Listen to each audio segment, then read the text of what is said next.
continue to investigate the death of a man in a fire in Hemel Hempstead over the weekend. A 30-year-old has been arrested on suspicion of murder. Gail Sanderson reports. Fire crews were called to the bungalow in Westerdale on the Highfields estate early on Saturday morning. A man believed to be in his 60s was pronounced dead at the scene. Detectives from the Bedfordshire, Cambridgeshire and Hertfordshire Joint Major Crime Unit began an investigation after confirming they were treating the man's death as suspicious. They're appealing for any witnesses to contact them. Hertfordshire Police are appealing for witnesses to a fatal accident on the A1M yesterday afternoon. At around 10 to 2, a black Range Rover hit the barrier on the southbound carriageway just before junction 7 for Stevenage. The 76-year-old driver died at the scene. The Queen has spent the night in hospital in London suffering from gastroenteritis. Buckingham Palace says she's expected to stay in for a couple of days as a precautionary measure. Roman Catholic cardinals from around the world are gathering in Rome to begin the process of selecting a replacement for Pope Benedict, who's resigned. There'll be no representative from Britain after last week's resignation of Cardinal Keith O'Brien, who's now admitted sexual misconduct. A Luton couple have had to report the council's own contractors for fly tipping outside their property. Rubbish is regularly dumped outside Jerry and Mandy Galvin's house in Denham Close, despite a no fly tipping sign. Mandy says she's tired of living in a tip. There are a lot of decent, hard-working people in Marsh Farm, and we take pride in our property, and it just does bring the area down, and it does make people think, Marsh Farm is full of scumbags, and we're not all like that. In sport, a Milton Keynes gymnast is celebrating today after winning gold at the grand old age of 31. Lisa Mason placed first in the vault at the English Gymnastics Open. It's the first time she's competed since the Sydney Olympics 13 years ago. The weather, cold and misty to start, but fine and dry later with a top temperature of 8 degrees Celsius. That's 46 degrees Fahrenheit. There's more news and sport online at bbc.co.uk/3 counties. BBC Three Counties Radio. First for news.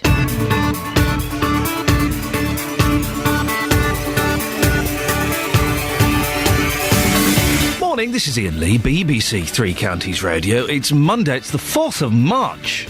Wow. Hope you had a nice weekend. I had a fantastic time. Went to Cliveden House and got lost in a maze. The first time I've been in a maze for, 25 years. Took my 3-year-old boy and my 1-year-old. I thought they'd be terrified, to be honest. I did think this isn't going to last very long. And it will end in tears. Oh, not at all. They loved it. They loved it. They're wandering around. Well, we've been this way, and this way's a dead end. Wonderful fun. Anyway, it's Monday, and there's lots coming up on the show this morning. As always, keen to get your opinions and your takes on a lot of these stories. Some of the things we're talking about include people should not be attracted to the UK just by the benefits available. Well, that's according to William Hague. The government is looking at changing the rules. How bad is fly tipping where you live? It's one of those things really annoys me. As I get older, it annoys me. If you're taking a mattress somewhere and you're going to dump it, well, why not just take it to the dump? Why not go those extra few miles and take it to the dump? Don't just dump it on a lay-by. Well, it happened so much outside a Luton couple's home that the council put up a sign warning people not to do it. And then the council's own contractors went and dumped rubbish. And do you remember on Friday we told you about the £8,000 cheque that was still hidden in Milton Keynes Gallery? I used the phrase still hidden very, very loosely. Was it a hoax? Well, all be revealed with our art correspondent Justin Dealey in about half an hour's time. It's a fascinating story. Lots of ways, as always, to get in touch. Facebook.com/BBC 3CR. You can send me a text, 81333. Start your text 3CR, put your name on it, please. Or, the start of the show, the lines are all of the lines are free. Do you want to be the first caller on the show? 08459 455 555. BBC Three Counties Radio. I'm keen to get your fake tan stories as well. There's an article in one of the newspapers about how we're all opting for slightly darker fake tans. And I kind of put this out in the office. Who gets a fake tan these days? It turns out everyone does. Nearly everyone. Why would you bother with a fake tan? We'll discuss the fake tan fiasco, I'm calling it. I'm calling it a fake tan fiasco, just for my own pleasure, a little bit later on in the show. Now, changes to the rules governing access to benefits, healthcare and housing for British citizens are being considered by the government. They want to make it more difficult for new arrivals in the UK to access these forms of welfare. councils will be urged to use new powers to give priority to those on housing waiting lists with local connections. Well, our reporter Catherine Boyle, I know, has been following this story all weekend. Catherine, this all has to do with what's called benefit tourism. That's right. Which William Hague was talking about over the weekend. Yeah, he said that this benefit tourism must end. This is ahead of the lifting of work restrictions on Romanians and Bulgarians who've been in since 2007 in the EU.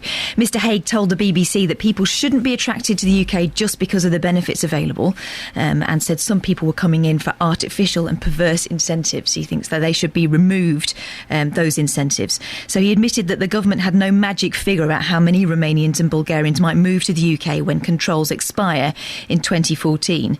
But one immigration pressure group estimates around 50,000 people will move to the UK every year. The Foreign Secretary said any attempt to estimate that number, though, will be guesswork. The guesstimate, the cross between a guess and an estimate. That's right. What has the Department of Health said? The Department of Health confirmed that the government was examining a wide range of options to revise entitlement to free NHS services. That came after the Sunday Times reported ministers were considering making immigrants wait for up to a year before being able to seek non-emergency hospital care. How long have people from Romania and Bulgaria been free to live in the UK? Since 2007, but in the UK they've either had to apply for a limited work permit or been self-employed or worked in a specific job, such as a sort of seasonal agricultural or domestic role. Under EU rules, though, those temporary restrictions must come to an end at the beginning of 2014, after which Romanian and Bulgarian migrants will have the same right to live and work in the UK as of those of any other EU countries. So that includes access to benefits in the NHS.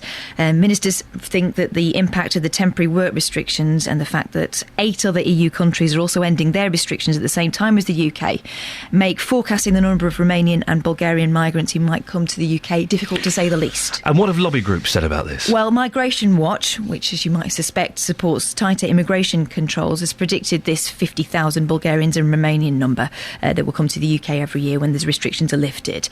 And it analysed migration from other European countries and the number of Bulgarians and Romanians already in the UK before making this estimate. Catherine Boyle, thank you very much. Go back upstairs to your tiny box, please. I will do. Thank you. 08459 455 555 is the telephone number. If you want to give us a call, who's going to be the first caller of the morning? Could be you. The lines are free. 08459 455 555. Maybe we'll speak to you after this. The Tramps and Disco Inferno.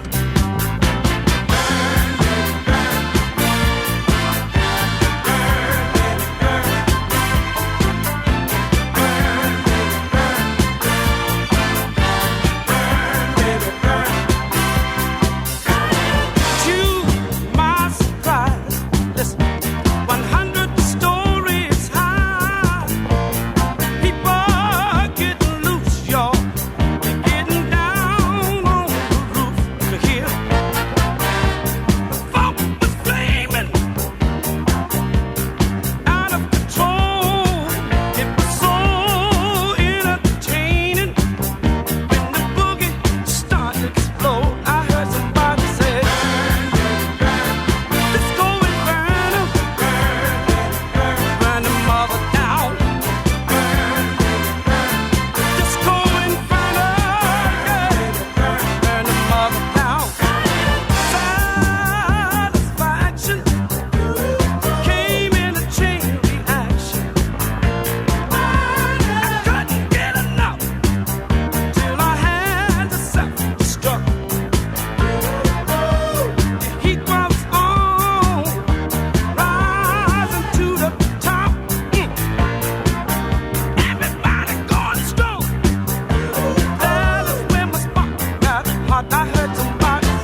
heart. I heard somebody say, let's go and burn 'em. Burn that mother down. Let's go and burn 'em. Burn the mother down.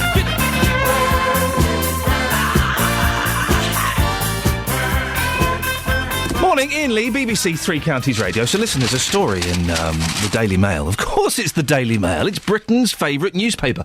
It may not sell the most, but it's certainly the one we enjoy the most, isn't it? Isn't it? Oh. A golden tan, we'd rather be orange. A new super dark self-tanner is outselling light products by 3 to 1. It accounts for 50% of fake tan sold.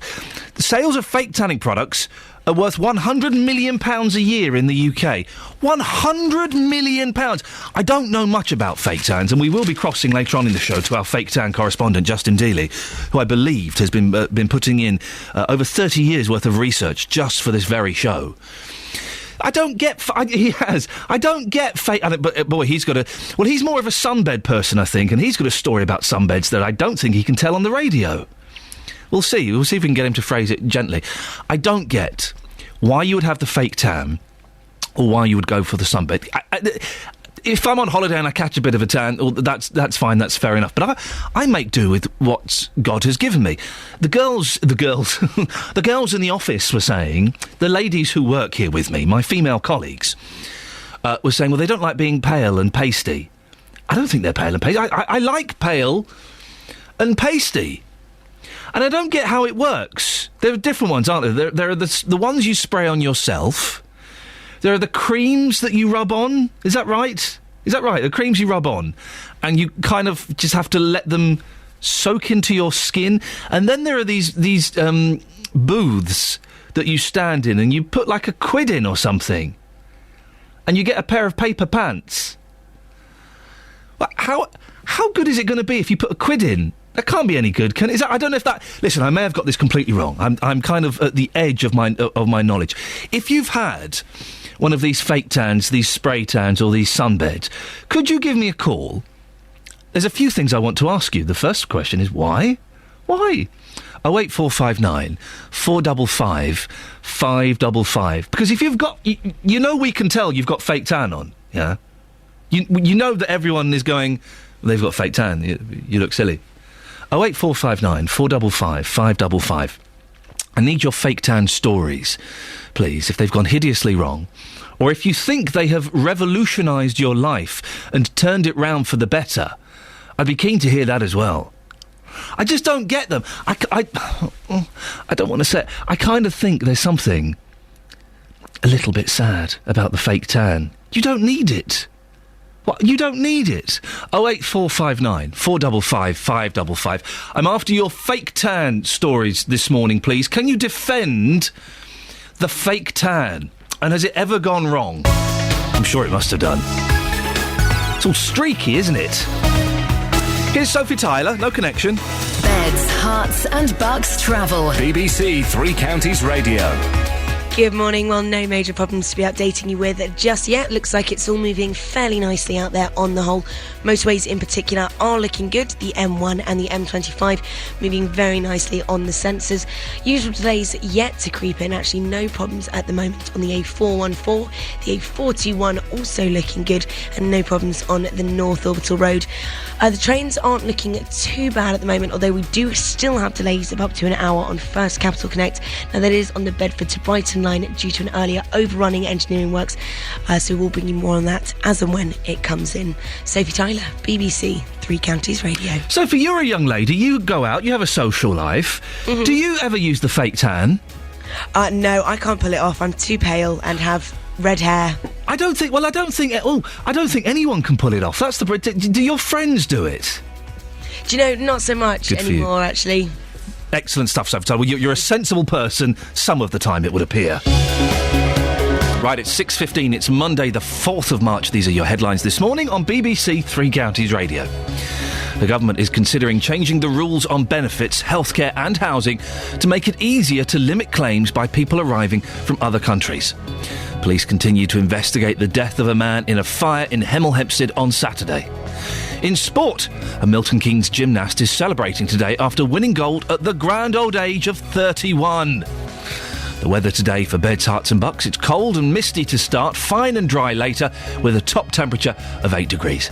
Coming up before 6:30, we'll hear from residents who've been affected by fly tipping from council contractors. Facebook.com/BBC3CR or give me a call, 08459 455 555. BBC Three Counties Radio.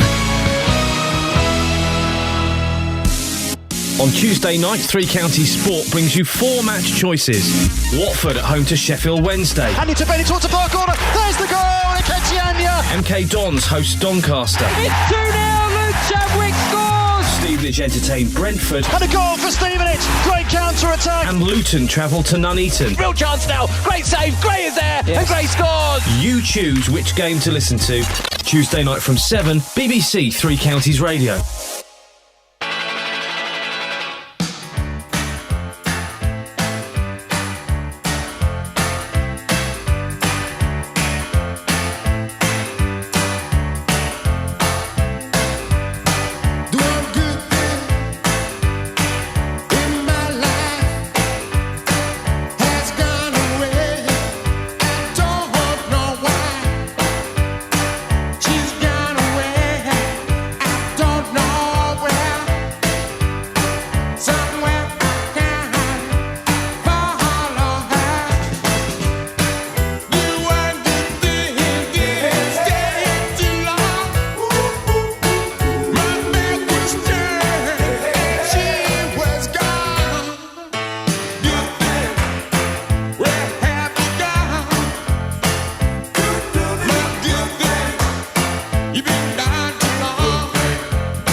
It's an annoying thing, isn't it? No, not the fine young cannibals, although it could be argued. But no. Fly tipping. I hate it. I'm such a grumpy old man. I'm getting into practice. I just worked out. Where are we now? It's March the 4th. 3 months. 3 months, 5 days. 40 years old. 3 months, 5 days, 40 years old. Anyway, sorry, I'm just going off. I just keep having these little breakdowns. I'll try and keep them to myself. Fly tipping. A Luton couple got so fed up with rubbish being dumped outside their property over the years that the council put up a no fly tipping sign. Fantastic! But then the council contractors are the latest people to ignore The warning, go to the Facebook page. There's a picture of the sign, the side of their house, and the stuff that this couple claim has been dumped by council contractors. Facebook.com/BBC3CR. Have a look at that while listening to this report. It happened outside Jerry and Mandy Galvin's house in Denham Close. Well, our reporter Iain Duncan spoke to Mandy, who explained what happened. We returned home from work to find a large amount of rubbish fly tip next to our house, the adjoining wall of our house. The mess that was left there this week was actually left there by contractors who are refurbishing kitchens within the area. So obviously we're a bit shocked that these contractors who were responsible to the council were dumping the rubbish there and not taking it away in a skip as, they should. We did immediately phone the council. In fact, my husband phoned the 24-hour emergency line because he was so worried, but they didn't do anything. So my husband had to move the rubbish over to the other side of the road just so that, it wouldn't affect our house. Nothing happened. The next night we returned home to find more rubbish, and that's when we did actually email the council with photographs. My husband took photographs. How often has this happened down the years? I think probably about 7 times in total, really, but this has been the worst occasion. What items were left by the side of the house this time? A lot. Probably a whole kitchen or maybe 2 kitchens, or, it went along half the side of the house. Kitchens that have been taken out, old units, tiles, flooring, just building rubbish, really. Probably about half, a small skipful, say, yeah. I gather on a previous occasion some of the materials that were left by the house were set on fire. What happened then? It was about 3 o'clock in the morning. It was quite a long time ago, so the children were only quite little, maybe about 4 and 6. And there was a knock on the door, and it was actually a young lad. I think what had happened, him and his friends had set fire to it, and he sort of got a bit worried because he noticed that there was a gas bottle by the side, and he'd obviously called the fire engine in the meantime, and the fire engine had to come. We got evacuated. It wasn't bad, but it could have been bad, and it was just like smoke coming up. And my daughter does sleep on the end bedroom, so it was a bit worrying, really. But there are a lot of decent, hard-working people in Marsh Farm, and we take pride in our property. And it just does bring the area down, and it does make people think, Marsh Farm is full of scumbags, and we're not all like that. Do you feel you got a good response from the council in the end? In the end, but, I just think, why should we have to, they should have come and, well, firstly, it shouldn't have happened in the first place, but they should have come out that evening. What do you feel are the risks when the rubbish is left? If it's kitchens that have been torn out, you don't know, there could be nails in there, screws or anything, children could hurt themselves on them. That would be my concern. Especially, luckily not this week, but last week it was half term. If had done it then, you know what children are like, they'd just treat it as a game, start climbing all over it. And it can't be much fun having to move it away. Your husband's having to do that. It wastes his time. It was raining that night as well, and and he was out there a good 20 minutes, lugging it from one side of the road to the other, and and he said it didn't smell very pleasant either. But that's the annoying thing about this instance. That sign is there and the rubbish was put right underneath it. We've got the photograph. It does actually make a mockery of it. It says no fly tipping, and then they dump a load of it. It's just a mockery. It's laughable, really. Well, it's not funny, but, you have to... Just can't believe it, really. Are you surprised they didn't bring a skip with them in the first place? It's just standard building procedure, isn't it, really? It's like they're probably trying to cut corners and maybe, not have to use a skip, but I would have thought it'd be standard procedure, really. And Bernie Robertson, who lives nearby, portrayed a similar picture. We get quite a bit of rubbish put outside by people, but the biggest problem I find is that it's not getting collected either. What sort of things get dumped? Boxes, furniture, anything really. Not rubbish. The rubbish is put in the bins. It's just other bulky items. Presumably it detracts from the area? You seem to have it in certain spaces on the street, and it's usually left in those spaces. It's not dumped everywhere.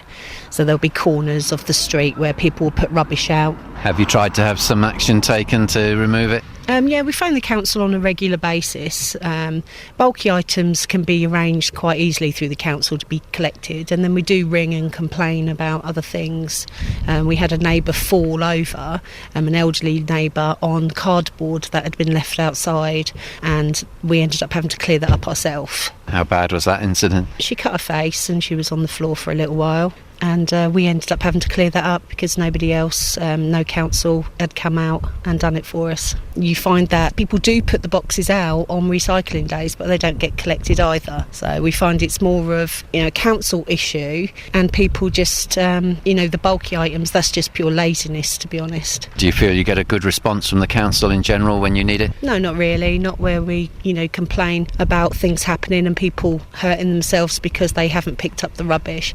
Many occasions you will be able to stand here and see the council van drive past, knowing that they've just driven past rubbish laying on the floor. And just behind us, by the side of what looks like a block of flats, we've got some rubbish, big pieces of cardboard. Yeah, very much so. We've had a bit of a problem with some people throwing rubbish out of the flats. It has been reported, but that seems to have stopped, thankfully, apart from the cardboard boxes, but then we wouldn't know where they come from. So they've been there for over a week now, and I'm sure the council's come down on a regular basis.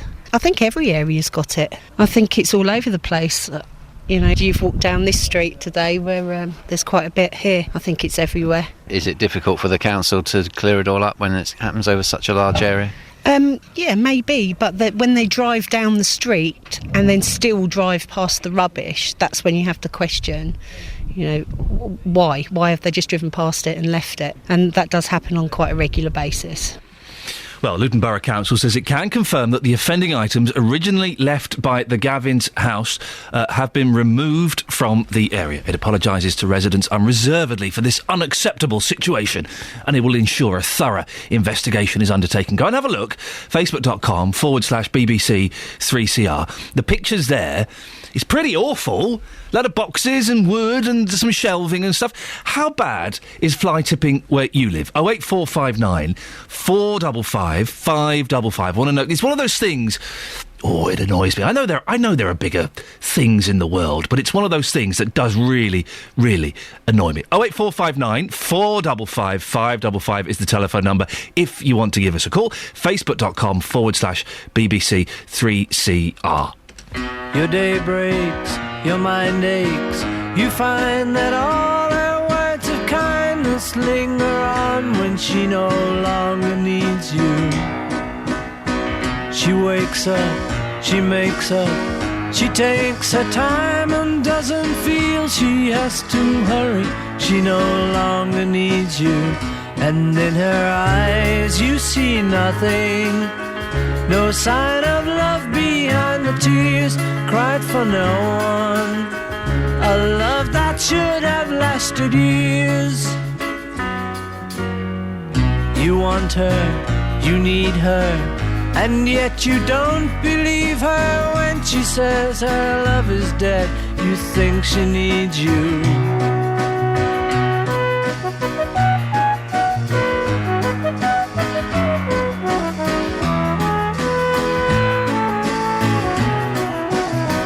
And in her eyes you see nothing.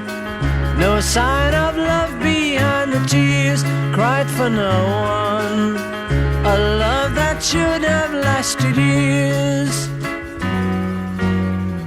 You stay home, she goes out. She says that long ago she knew someone, but now he's gone, she doesn't need him. Your day breaks, your mind aches.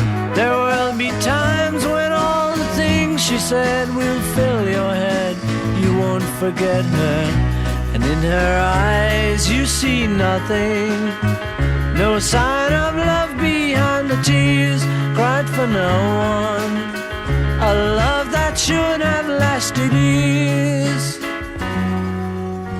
1 minute 57 of perfect, pure pop. Well done, Beatles. Well done, you. Travel news now. Here's Sophie Tyler. Beds, Herts and Bucks travel. BBC Three Counties Radio.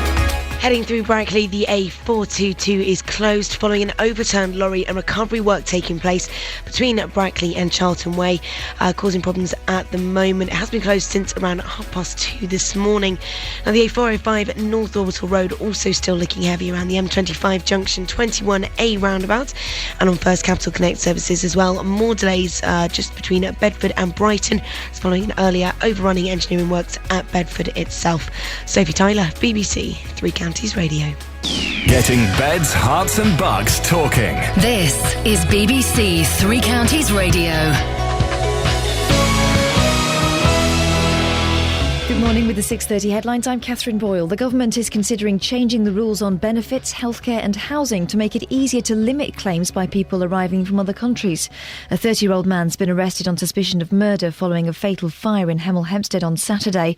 And Hertfordshire police are appealing for witnesses to a fatal accident on the southbound A1M yesterday afternoon. Beds, Hearts and Bucks Sport. BBC Three Counties Radio. Watford have slipped back to third in the Championship after their 1-1 draw with Wolves at the weekend. Hull moved above the Hornets, although leaders Cardiff lost. Watford boss Gianfranco Zola remains optimistic ahead of tomorrow's match at home to Sheffield Wednesday. We've done everything we could today, and now we wait tomorrow and see, and then we're ready to start on Tuesday again. MK Dons drew their fourth league match in a row on Saturday, leaving them 13 points off the League One playoffs. Stevenage manager Gary Smith says it would be wrong to sack him. Borough lost for the sixth match in a row on Saturday in the defeat to Colchester. Smith is keen to hold on to his job in the face of increasing pressure. When you take the job, you're a day closer to the sack. It's my job to get as much as I can out of the players. I certainly am in the right frame of mind for the challenge. I'd be deeply disappointed at this stage if that was the case. We're looking for that good ending, and I believe deeply that we can find it. Luton Town's new manager John Still says he's hoping to build on Saturday's win at Stockport. It was Still's first match in charge of the Hatters, and he's hoping that improvement continues. I am not a short-term fix. If that's what a club wants, they wouldn't employ me. I'm about a long-term plan. This is a project to get this club to the highest possible level that it feels it can achieve. And all we're doing at the moment is we're just making little steps. And Wycombe Wanderers are 9 points off the League Two playoffs after another win at the weekend. The Chairboys beat Fleetwood 1-0 at Adams Park. And that's your latest news and sport. More from me at 7 o'clock. You're a pale lady. Yes. Would you go for the, what do you call it, the sun fake tan thing? I have in the past, and it's almost always been a disaster. Why would you do it? Well, because I'm sort of a Irish Colleen type, sort of freckly and white, and almost glow in the dark. But that's a night. People like that. They don't. I had years of torment at school when I used to get my legs out in the summer. Milk bottle. Oh. Spook, they used to call me. Ooh. Are they not calling you milk bottle just because those really thick glasses you wear? Is that not it? That's why I call you it. Oh. So what did you have? Did you have the cream? Did you have the spray? I've tried everything, but, when you're coming from a starting point of almost blue, it always shows up, so it always ends up streaky, and I always end up looking rubbish. OK, well, we'll speak to you in about half an hour, milk bottle. Thanks very much. Call 08459 455 555. 08459 455 555. BBC Three Counties Radio. I like the pale. Men, I'm speaking to men specifically here. Do you prefer the pale or the orange? It's a simple thing. The pale or the orange? Which way do you go? I don't like the orange. It looks... doesn't it look weird? And then if they have a shower and bits of it come off, no. Gentlemen, on the texts, a little text vote, scientific text vote, OK? 81333, start your text 3CR, put your name on. The pale lady or the orange lady? You can give us a call as well if you want, 08459 455 555. Coming up in the next 30 minutes of the show.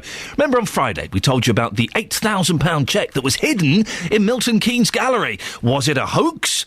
Well, all will be revealed with our arts correspondent Justin Dealey in just a few minutes. On the subject of fly tipping that we were talking about just before the news on Facebook, Trudy says, oh my. She doesn't say oh my, that's me saying oh my. I'm trying to paint the scene. If you want to see the picture of this fly tipping, facebook.com/BBC3CR. Trudy, quote, and to think I moan about people putting their black bins out a day too early, open bracket. Oh, it looks like a sad face.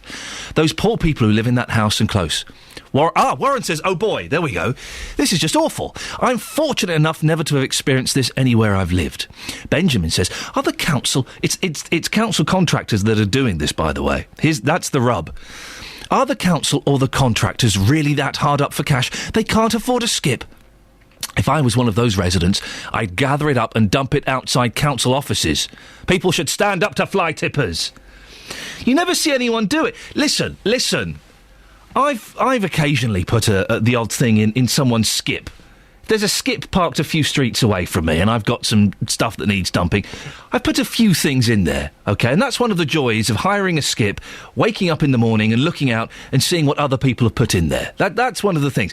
But to just dump it on a bit of green land? No. David in Marsh Farmers texted, fly tipping Denham Close. There is a chap who cuts his hedge every year and dumps it by the flats opposite. He should be prosecuted. He's done it again the last week. Oh, dear. 08459 455 555. We have a soft spot for Glenn Campbell on this show. This is from his last album, Ghost on the Canvas. Should have been a stinker. It wasn't. It was wonderful and moving and perfect. I know a place between life and death for you and me.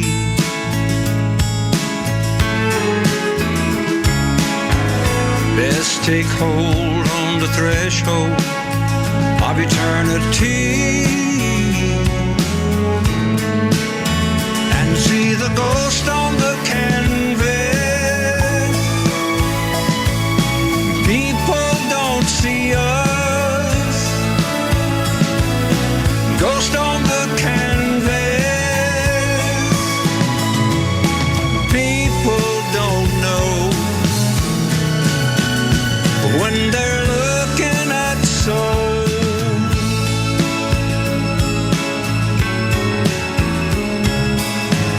Between here and there, there's a place that we can grow.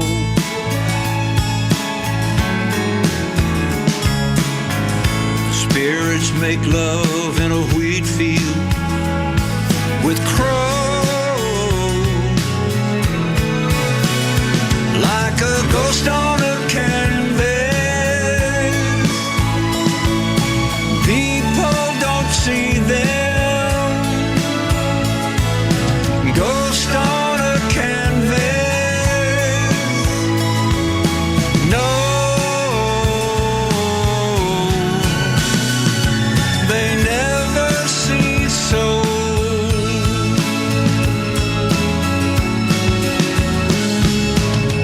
Ring around the rosary, pocket full of prose you read. Ashes to ashes, we all fall in love with ghost on the canvas.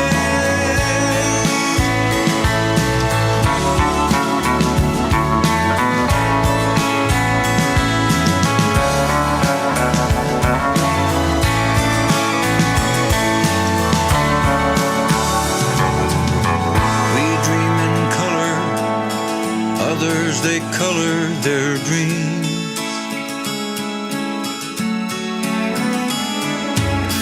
Takes one to know one.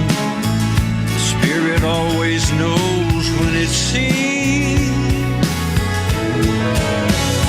Like a ghost on a canvas. Never can have us. Ghost on a canvas. It's the soul that makes them go.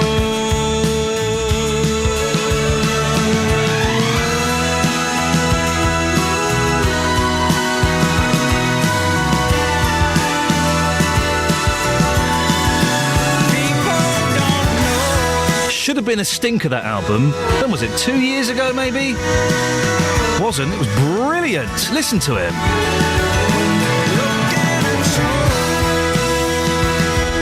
Do you know what? I've got the boys today. My wife's at work. I think I'm going to educate them in the ways of Glenn Campbell. It's Glenn Campbell Day for my children. It's a definitive moment in our relationship. Because if they don't dig it, they're out.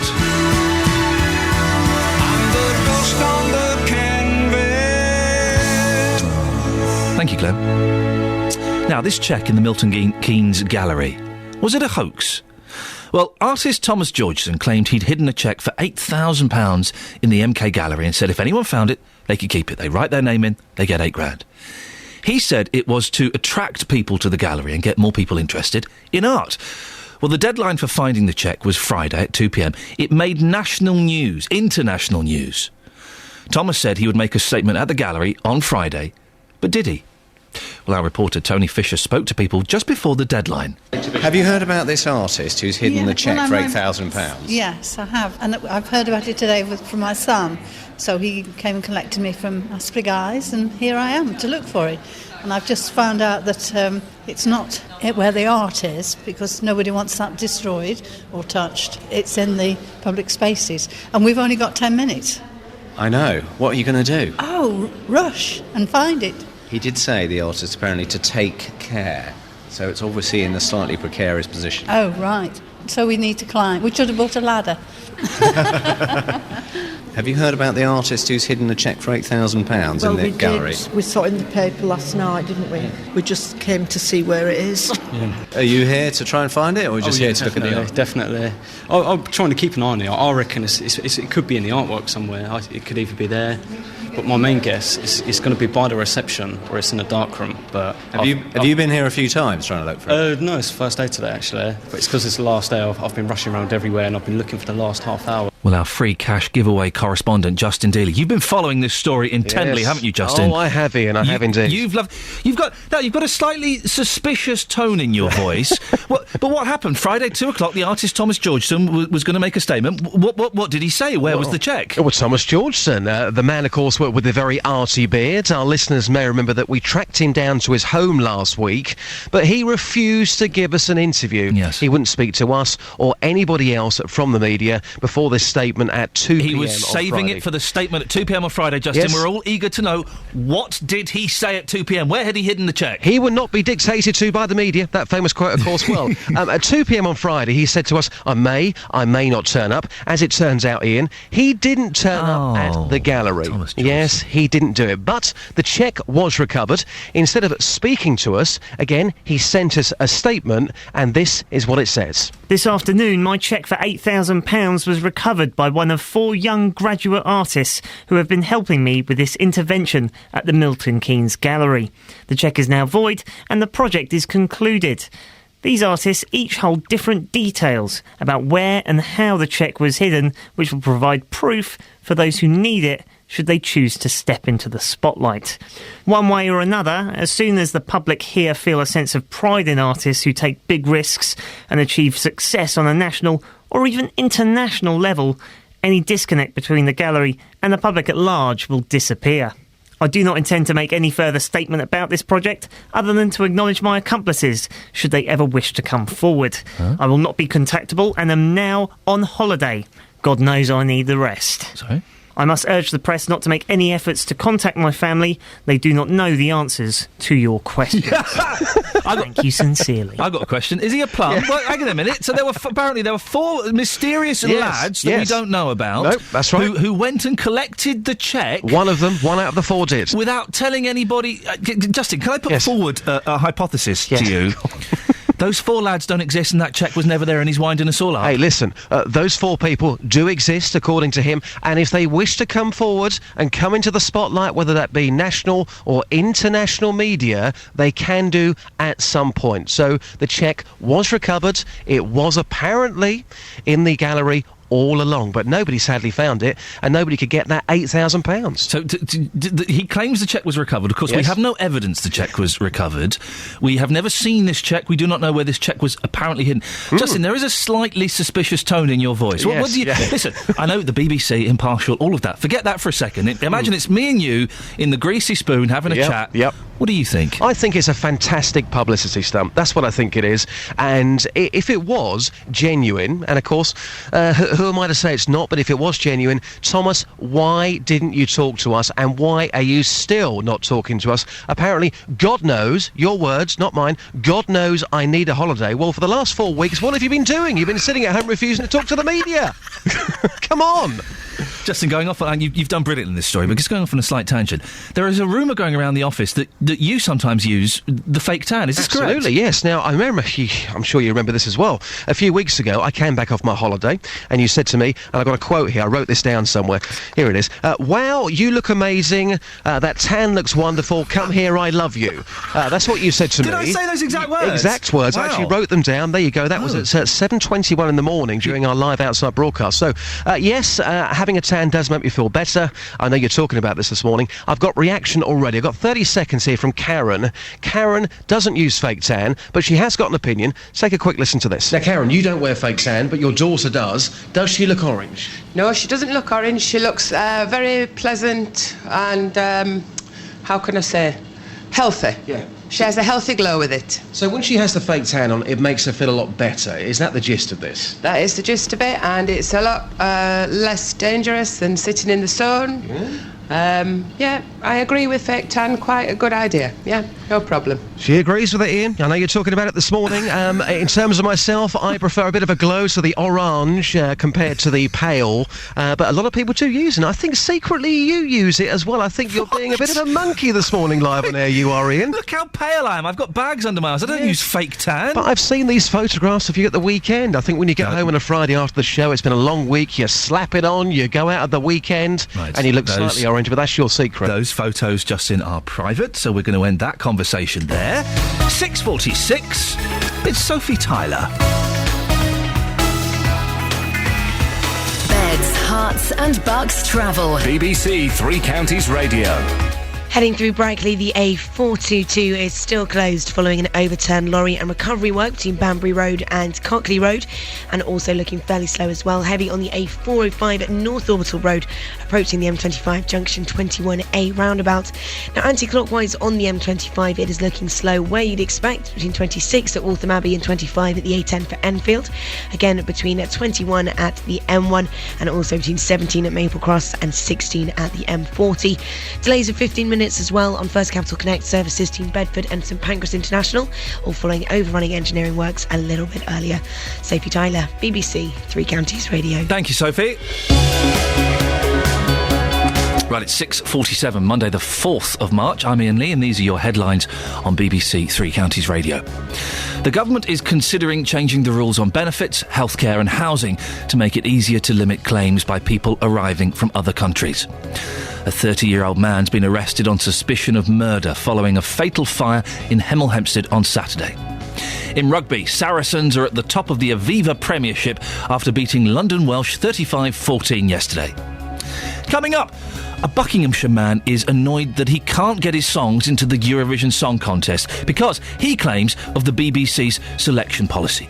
We'll hear from the man himself before 7, but before that, let's get the weather with Elizabeth Rizzini. Beds, Hearts and Bucks weather. BBC Three Counties Radio. Hello, a very good morning to you. Today essentially is going to be a lovely spring-like day. It's a bit of a chilly start and there's some cloud out there to start the day too, but it should brighten up nicely through the morning. Some decent spells of sunshine, lots of blue skies, and temperatures all the way up to 9 or even 10 degrees Celsius. That's 50 in Fahrenheit for Milton Keynes, Aylesbury, Luton, St Albans as well. 9 degrees Celsius here, 48 in Fahrenheit. So not a bad day at all. Tonight is going to be a cold one. We'll see some pockets of frost around, some fog patches as well into tomorrow. Should clear nicely, but tomorrow again, pretty nice day. Lots of spells of sunshine, temperatures up to 12 or 13 degrees Celsius. It'll all go downhill though by the middle of the week with some rain on the way for Wednesday. That's the forecast. Thank you very much.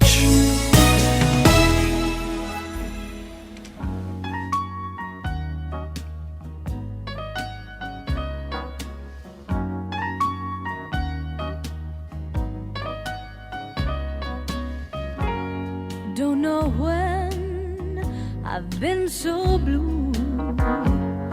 Don't know what's come over you.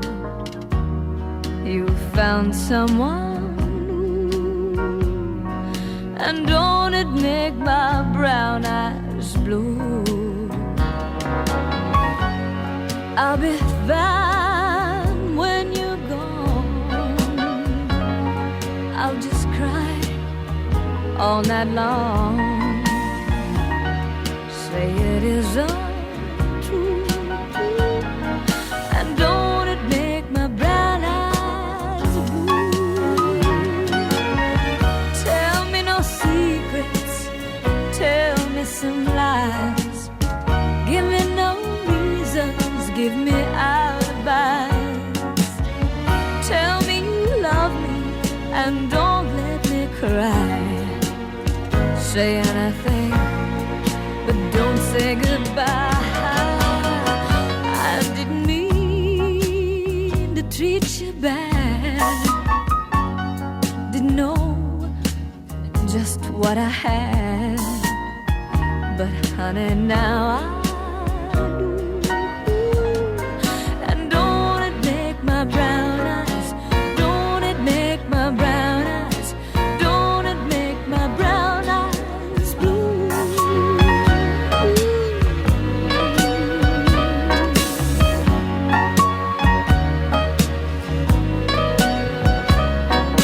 Don't it make my brown eyes, don't it make my brown eyes, don't it make my brown eyes blue. Here's a message. On the subject of fake tans, Tina Edwards has tweeted me. I fainted whilst getting a spray tan. I've never fainted in my life, so my first time whilst naked in front of a stranger equals cringe. You never want to faint naked in front of a stranger. That really is. I've only ever fainted once. It was very weird. If I'm honest, it was quite enjoyable. It was quite nice. Yeah, it was quite enjoyable. Do you remember there was a thing at school? This is, hey, the 70s and the 80s, kids. This is what you could get away with then. You couldn't do it now. And don't do it now. But there was, in the 70s and 80s, and it never worked for me, there was a thing for making yourself faint. And I won't go into the details. It involved your mate sitting on your chest, basically.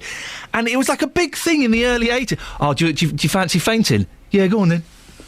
Right, so go on. And they would do that. That's not how I fainted, by the way. I fainted after a particularly heavy night, shall we say. Yes. And I stood up to close the curtains, and the next thing I was lying on the floor. I thought, ooh, this is unusual. Never happened since. But fainting while getting a spray tan, no. That's not the way to do it at all. Now, a Buckinghamshire man is annoyed that he can't get his songs into the Eurovision Song Contest because of the BBC's selection policy. Raymond Marks has written potential songs for 3 years, but because the BBC hasn't performed a national selection for the last 10 years, he doesn't get the opportunity to have his song chosen. Well, Raymond joins me now. Good morning, Raymond. Morning, Iain. Raymond, why do you want to write songs for Eurovision so much?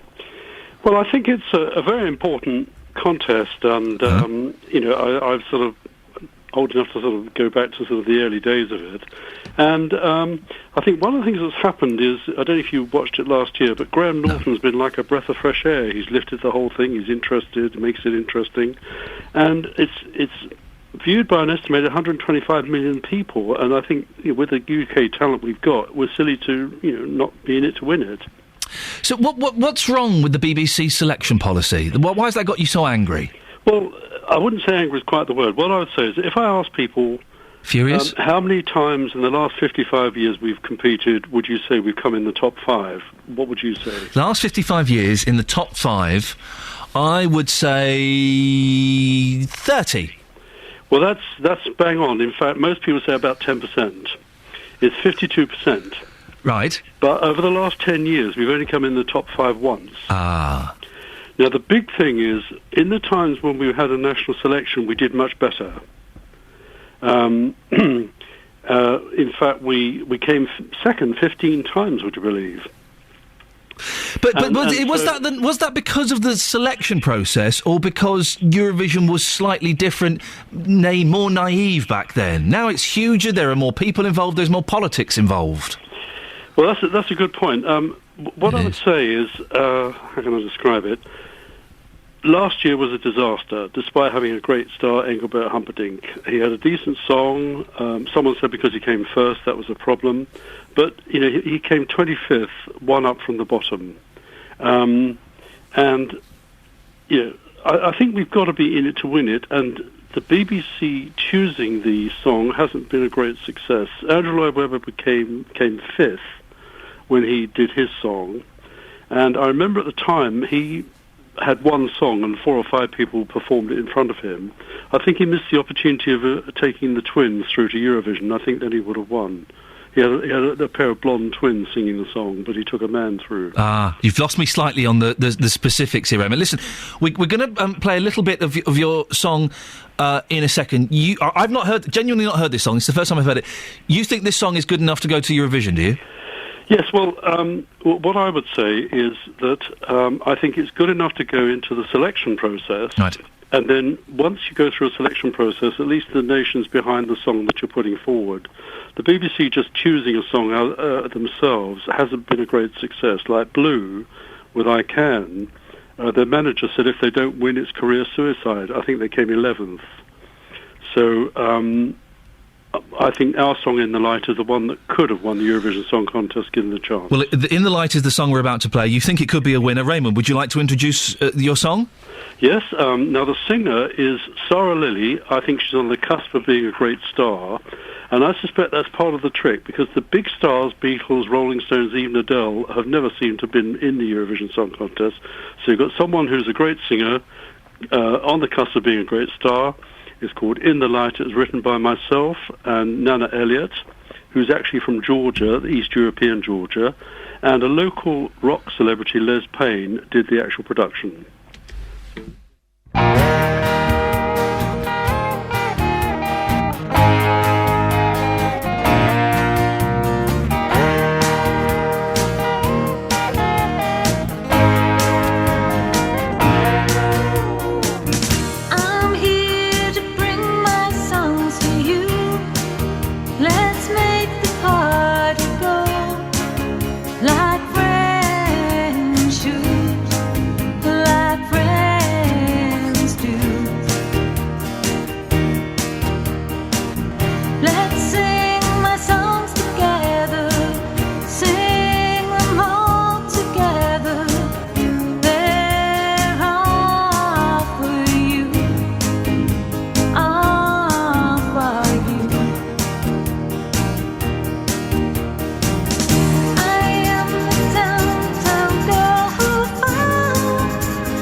That's In the Light, and that's by our guest Raymond Marks. Raymond, you think that could have been a Eurovision winner, or could potentially be a Eurovision winner, do you? Yes, it was written to be a Eurovision submission. I tell you, what's interesting is, I don't just write it in thin air. And, when you do creative work, you always crave people's feedback. Yes. And I've had lots of good feedback. Really? One character rang me up and said, I think it would have won in 1963. Well, I was very flattered about that, because then we would have beaten France. But I think this is the European style that would win us. Raymond, we're running out of time. Would you like our listeners to give you feedback on this morning? Yes, please. OK, Raymond Marks, thank you. Well, there you go, dear listener. That's In the Light by Raymond Marks. What do you think? Is it a Eurovision winner? Let's share the joy. 08459 455 555. There's a strong chance Raymond probably wouldn't want to hear my feedback, but he wants to hear yours. 08459 455 555. Is this a Eurovision winner? Look forward to getting your calls on that. Before that, here's the travel news with Sophie Tyler. Beds, Hearts and Bucks travel. BBC Three Counties Radio. Well, still looking much the same at the moment. Heading through Brackley, the A422 is still closed following an overturned lorry. Recovery work now taking place between Banbury Road and Cockley Road as well. The A405 at North Orbital Road also very slow, where you'd expect, particularly heading towards the M25 junction 21A roundabout. Now heading south on the M1, it is slow between junction 10 at Luton Airport and 9 at Redbourne. And anti-clockwise on the M25, a slow where you'd expect between 27 at the M11 and 25 at the A10. Also slow again between 22 at St Albans and 16 at the M40. 15-minute delay still on First Capital Connect services between Bedford and St Pancras International. Sophie Tyler, BBC Three Counties Radio. Sophie, did you manage to catch that Eurovision song? I caught the end of it. What did you think? Potential winner? Absolutely. Oh, Sophie Tyler. More coming up after the news and sport with Catherine Boyle. Getting beds, hearts and bucks talking. This is BBC Three Counties Radio.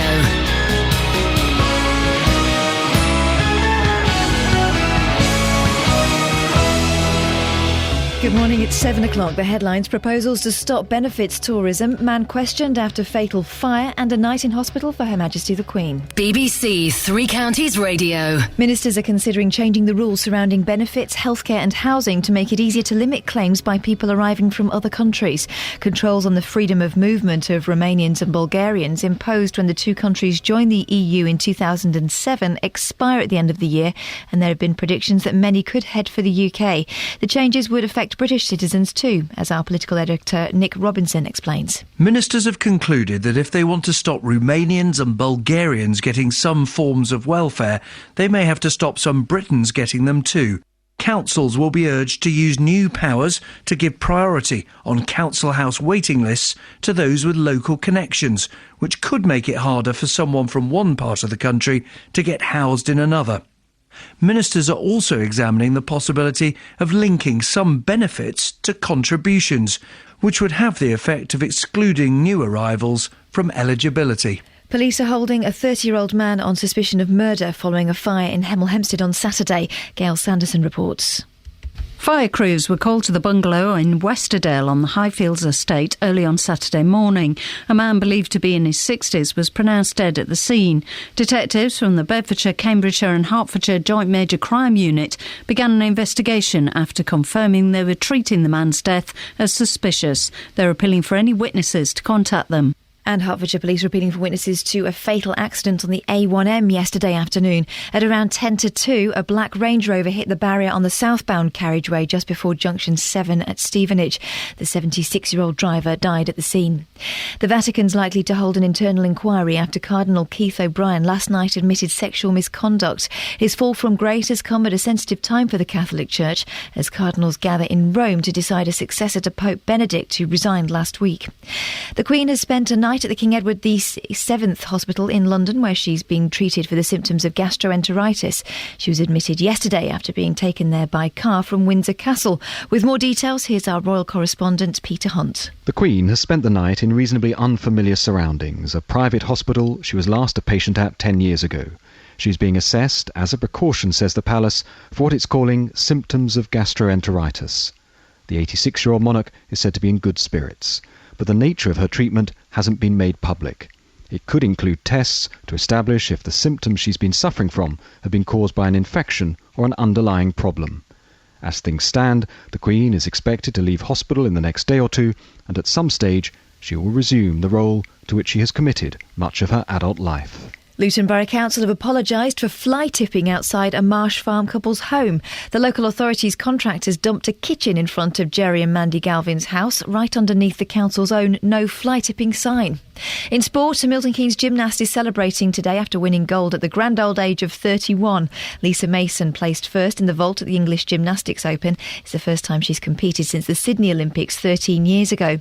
The weather cold and misty to start, but fine and dry later with a top temperature of 8 degrees Celsius. That's 46 Fahrenheit. There's more news and sport online at bbc.co.uk/3 counties. BBC Three Counties Radio. First for news. Kath, I don't know if you were listening, perhaps you're a little bit busy, but before the news we played a song called In the Light by Raymond Marks. Oh, right, yeah. Raymond is, he's not very happy with the BBC selection process for Eurovision songs. He says it's because of the BBC that his song, In the Light, could never be considered as a Eurovision song. What did you think of the song? I thought it was an interesting take on a song.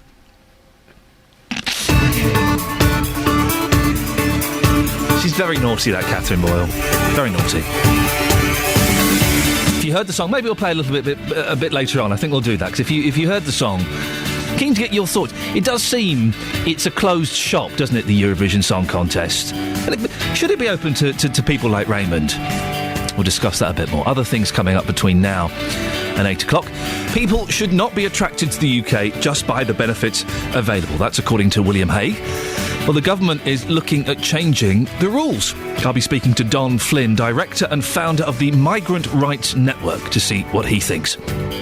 How bad is fly tipping where you live? It happened so much outside a Luton couple's home that the council put up a sign warning people not to do it. Then their own contractors went and dumped rubbish. Go and look at the Facebook page, facebook.com/BBC3CR for a picture. And fake tan. Fake tan is worth £100 million a year in this country. I don't get it. Girls, gentlemen, you look for... Embrace the paste. There's no need to go orange. I'd love to get your fake tan and your sunbed stories. We'll see if we can tease Justin Dealey's sunbed story out of him. I don't know if it's particularly family-friendly, though. There are two stories. One of them we can get away with, the other one I'm not so sure about. I think you can guess what happens. Facebook.com, sorry. Facebook.com/BBC3CR. You can text 81333. Start your text 3CR. Put your name on it, please. Or, and the best way to get in touch is to give me a phone call. 08459 455 555.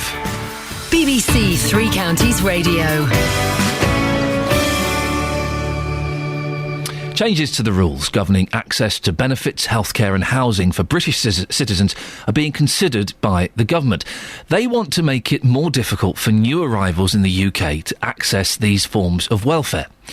Councils will be urged to use new powers to give priority to those on housing waiting lists with local connections. Don Flynn is the director and founder of the Migrant Rights Network and joins me now. Morning, Don. Good morning. Don, what do you make of these proposed changes? Well, I think the first question to ask is are they needed? Is there really any evidence that there is a substantial pull factor from the welfare benefit system in the UK? And one of the advantages that we've got at the moment is that we've got 10 years of the experience of migration from Eastern Europe. And, there's been a lot of research, a lot of surveys, a lot of studies. And it's simply very, very difficult to find that there is evidence that people actually do come here primarily for the benefit system. Doing a show like this, Dom, where people phone me up and tell me their stories, I do hear a lot of people not being able to get council housing because of what they claim to be migrants coming over here, people not being able to get jobs because migrants are coming and doing it. Do you not hear those stories? Yes, I hear them, and then we go off and look for evidence of it. I mean, as I say, there's huge amounts of research on it. As far as the housing issue was concerned, I mean, that was looked into by a couple of years ago with a big study when these claims were being made. And it was found that the migrants were something in the region of a fifth as likely to be able to access council housing, and even then only after they'd been resident in the country for 10 years or so, as other people. So people talk about this, and there's obviously a lot of agitation, and in a time of growing hardship, you can see why people are concerned. The point is we have to look at the facts, and when we look at the facts and we look at the evidence, it's simply not there that migrants are coming to take these benefits. They're coming for work, but even as far as work is concerned, there's very much a segmented labour market where the jobs that migrants seem to be going to are ones that natives do not seem to be that interested in. But there are cases of migrants who do get housing and do get benefits. Should we be allowing that? Well, I mean, what are these cases? The cases in which they get benefits, and they is after they've been in the country for a long period of time, and effectively we have to think of them as being effectively British citizens. If we're going to have a benefit system, if we're going to have a welfare system, then it has to be a fair one. We cannot have a benefits and welfare system which allows some people to get its benefits and it unjustly withholds it from other people, particularly when these people are taxpayers. When somebody has been in the country, they're working, they're paying their taxes, then what moral justification have we got for withholding benefits which their taxes are paying for from them? Don, this would also affect healthcare, wouldn't it? Should we be stopping... It's only going to be the essential emergency procedures, I think, that are going to be covered for migrants. Is that appropriate to stop other healthcare or to make it more difficult? Well, I mean, again, I think you have to say, is there a pressing need for this? Is there evidence that people are migrating in order to abuse the healthcare system? And once again, that doesn't seem to be the case. There have been surveys of what is actually going on in health authorities up and down the country, and what you invariably find is not so much that migrants are clogging up the system I mean, the more typical problem is that they're not using the system properly.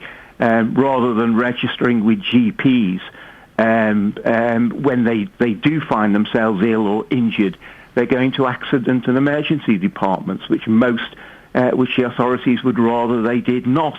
And if you look at, what is constantly being discussed is how do we encourage migrants to engage with the health services in a proper way? How, within a matter of weeks of them arriving in the country, how do we get them along to their GP surgery in order to register with the local GPs? But can you understand how some people could possibly feel frustrated that some people come over here and they haven't been paying much in terms of national insurance, if anything, and tax, and yet they seem to be reaping the benefits that the people who have been here their whole lifetimes get? Well, I mean, as I say, I understand a lot of things that are going on at the moment. We are living through quite frightening period of time, and there are massive cuts taking place.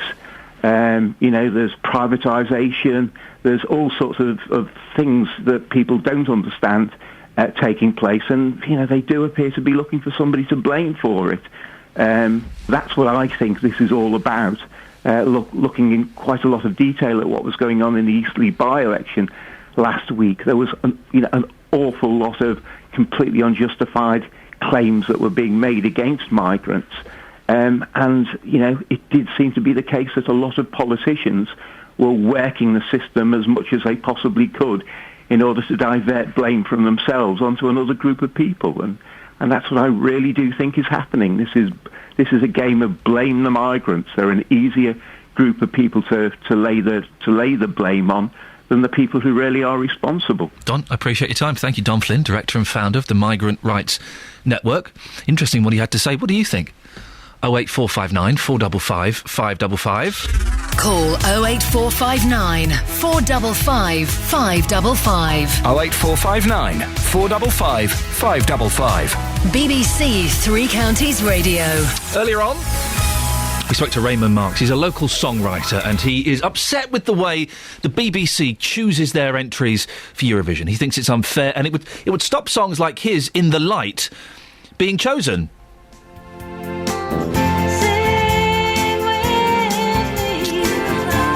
Well, we played the song about 15 minutes ago. What do you think? Is this good enough? Raymond thinks this could be a Eurovision winner. Ophelia in Luton, what do you think? I'm not sure about that, Iain. Yes? It doesn't sound, it sounds a bit like 30 years ago, like what Dana would have sang and won, but not with the present day, because the kind of people that are voting and the kind of songs that are coming in, that's not going to hit the mark. You don't think... Hang on.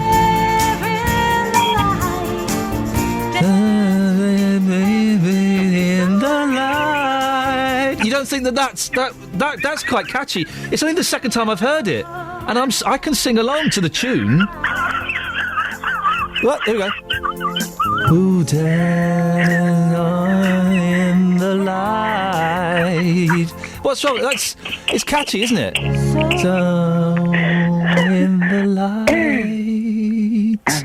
It's quite catchy, Ophelia. You don't think that could be a potential winner?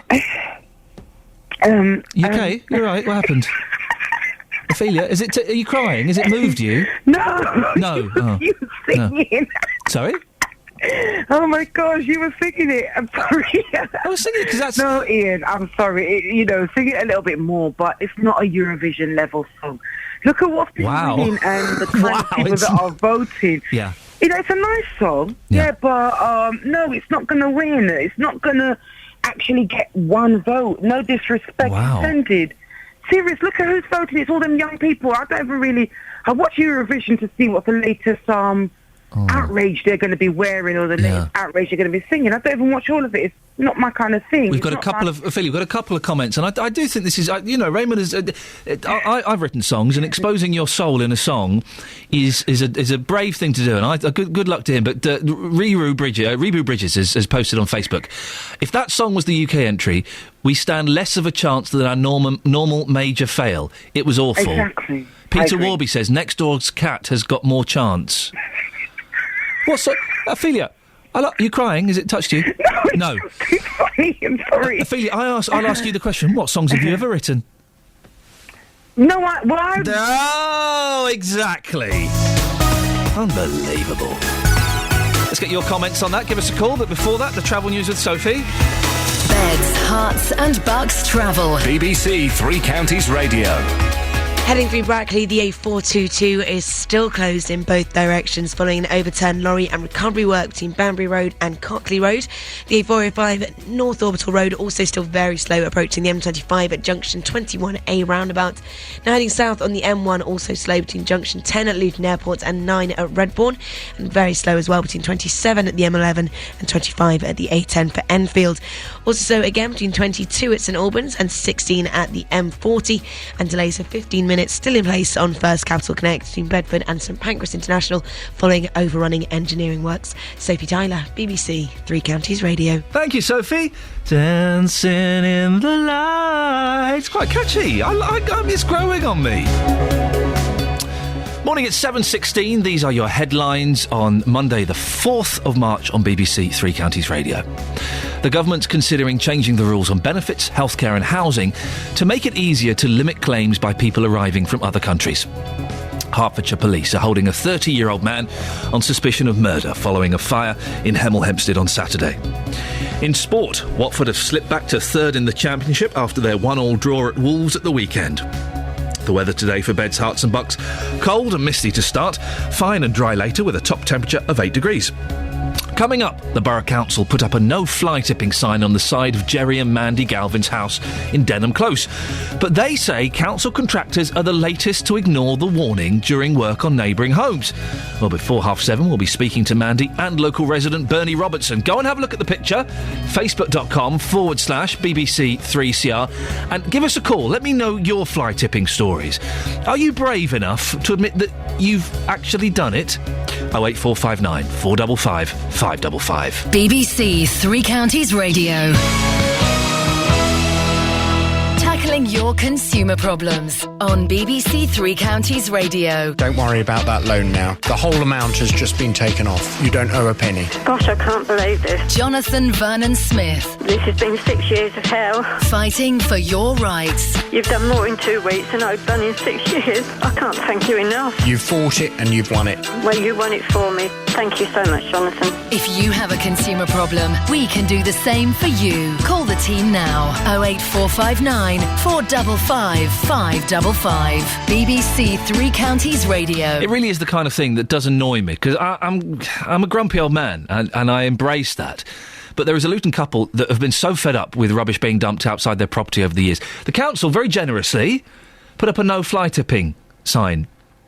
Then the other week, council contractors ignored that and dumped a load of flies. No, hang on a second. Dumped a load of rubbish.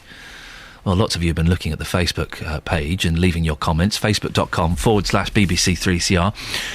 There is a picture there. Javain says, even when you report fly tippers, they don't do very much unless you've got indisputable evidence, such as a photo or a film.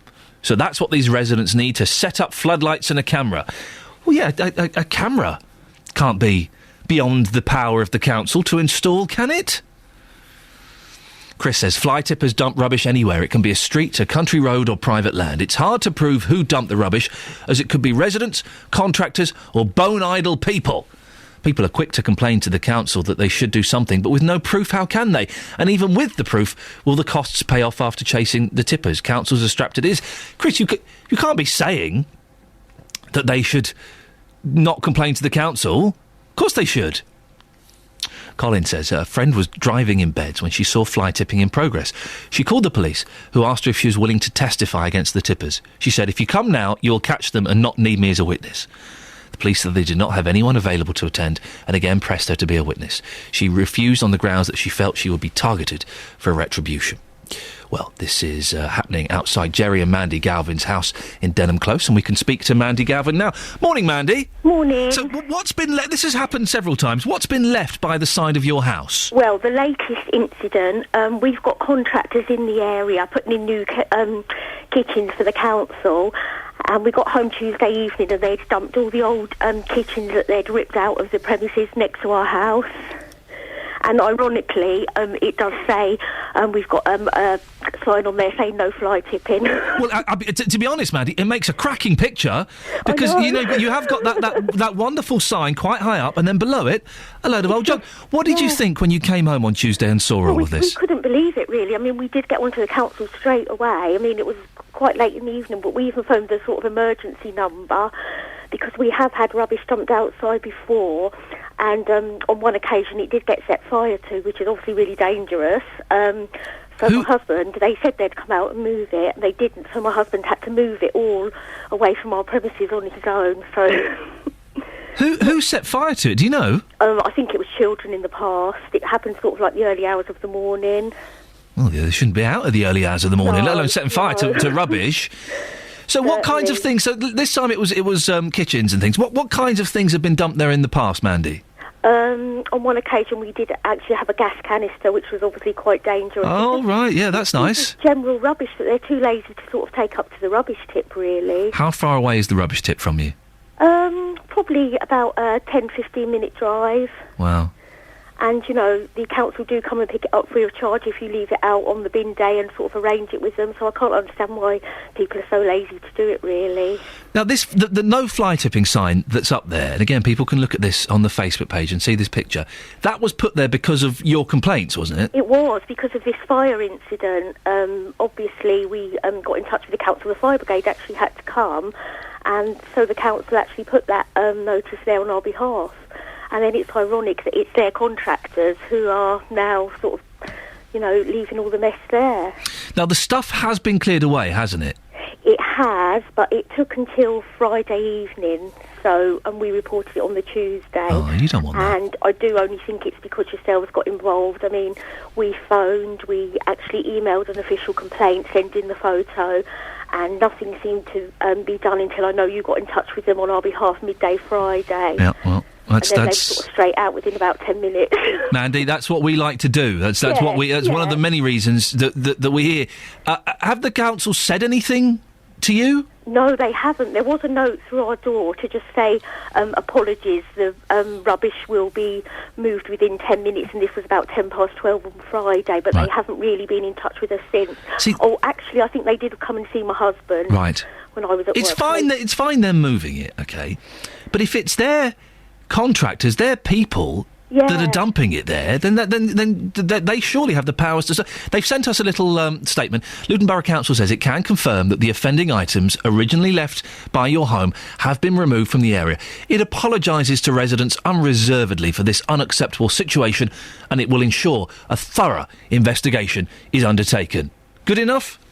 Well, you know, I'd like to sort of see them fined, if anything, because, you know, other people, you can get like an £80 fine for, you hear, you know, cases quite rightly so, if people, you know, throw cigarettes out of their car and things like that, they get fined. So, you know, surely if they're representatives of the council, they should either be fined or even have the contract taken away from them if they can't be responsible enough to move the rubbish after them. You're right, my friend Dougie got fined £80 for dropping a cigarette butt, which I found amazing. Yeah. Excuse me, but this, it looks like they're probably going to get a slapped wrist. Yes, yeah. Have you seen the contractors? Are they? Where are they doing this work? In your street? Yes, opposite our house. Premises across. Have you gone and had a word with them?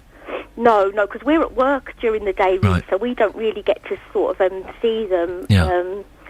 But I know they are going to be doing other kitchens in the area, and that's just my concern. Obviously, I don't think after all this they will, but, you know, if this hadn't have happened and we hadn't have complained, you know, it could have just been happening again, really. I would be, they would be especially foolish if they were to do it again. But you never know.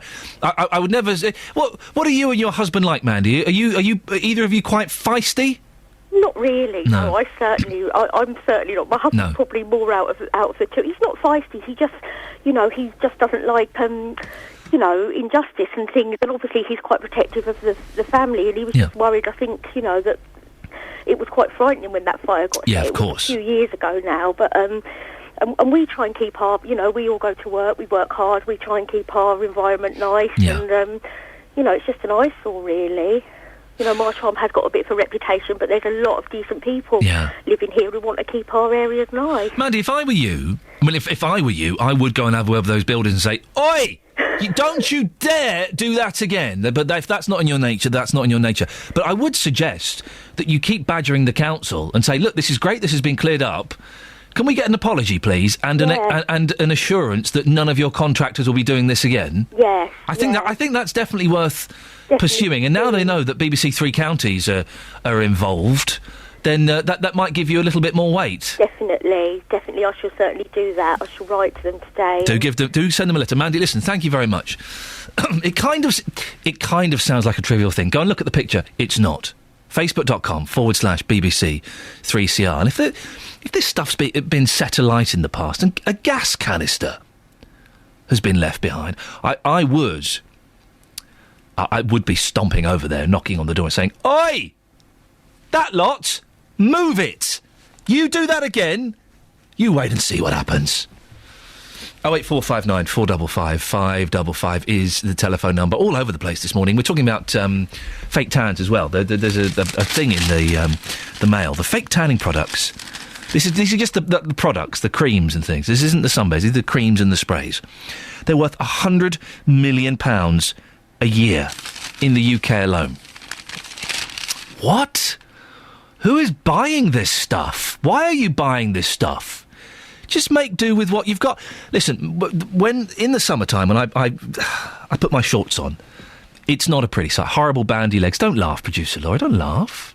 What are you laughing for? I'm just picturing your legs. Why is that making you laugh? Well, you've got a bit of chest on show today. Yeah, a little haven't bit you? of chest, yes. And I'm kind of seeing a bit of hair. Yeah. And so when you said that, I kind of started thinking about your legs. Yes. And I'm thinking kind of you're tall and you're slender, and I'm kind of thinking thin legs. But where is the hairy? I'm not sure I want to see them. I don't want to see them. What's wrong with those bad boys? Well, that's not very pleasant. What a rude noise. How rude. That's my producer. I work with her every day. I say work with her. We sit next to each other. I don't know if it's... Thank you, Laura. But I don't get my legs out very often. They are a little bit bandy. And they're hairy. There's nothing wrong with that. I'm not going to wax them, for goodness sakes. I'm not Darius. Darius, is he still popular with the kids these days? I don't know. But they come. What I'm saying is, I'm not going to put a bit of fake tan on so that when I go on the beach or walk through the town in my shorts, that people think, oh, he's got brown legs. Why would anyone use fake tan? There's no need for it. Ben and Bucks has emailed. Women who use fake tan, in my opinion, are trying too hard to look like celebrities. It's not a nice look. Be proud of the skin colour or tone you have, as women who look natural, e.g. pale, are far sexier. I agree. That kind of China doll thing, the porcelain, the milky look. I don't know if girls like being described as looking milky. I don't know if that's a particularly affectionate or sexy term. But men prefer that. Women, listen, men prefer the natural looks. We all, the fake boobs and all of that. There's a thing for fake bum implants as well these days. What's going on? 08459 455 555. I want to speak to you if you use the fake tan.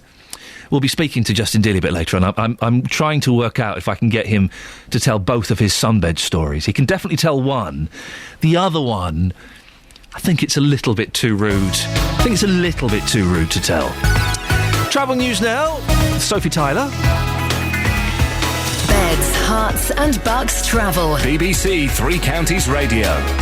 Heading through Brackley, the A422 is closed following an overturned lorry and recovery work taking place. It's between Banbury Road and Conkley Road as well. Elsewhere, we have the usual delays. The Barnet Bypass is starting to look busy, heading south in Stirling Corner and Mill Hill Circus, and also heading south through Roxton on the A1 at the Great North Road, starting to slow as well, approaching the Black Cat roundabout. Now on the motorways, it is very slow at the moment on the anti-clockwise carriageway of the M25 between 28 at the Brook Street roundabout and 25 at the A10. Also slow there, going to take you around 40 minutes to get through that stretch, and between junction 22 at St Albans and 16 at the M40, also still moving fairly slowly. Delays of 15 minutes on First Capital Connect services between Bedford and St Pancras International. It's all due to overrunning engineering works at Bedford this morning. Sophie Tyler, BBC Three Counties Radio. Thank you very much, Sophie. Still getting your comments on Raymond's Eurovision song. We'll play a little bit more of it a bit later in the show. But Paul says, I think Raymond's Euro song was great, and he deserves to get his GCSE for that coursework. Paul says his song should be fly-tipped. No, come on now. Fifi's got a good suggestion. Maybe Raymond should make the song available for download and see who buys it. That's not a bad idea. This will give him an indication about the winnability of the song. Yeah. 7:30, here's the news and sport with Catherine. Getting beds, hearts and bugs talking. This is BBC Three Counties Radio. Good morning. The headlines. The government's considering changing its rules on benefits, healthcare and housing to make it easier to limit claims by people arriving from overseas. Hertfordshire police are holding a 30-year-old man on suspicion of murder following a fire in Hemel Hempstead on Saturday. And Hertfordshire police are appealing for witnesses to a fatal accident on the A1M near Stevenage yesterday.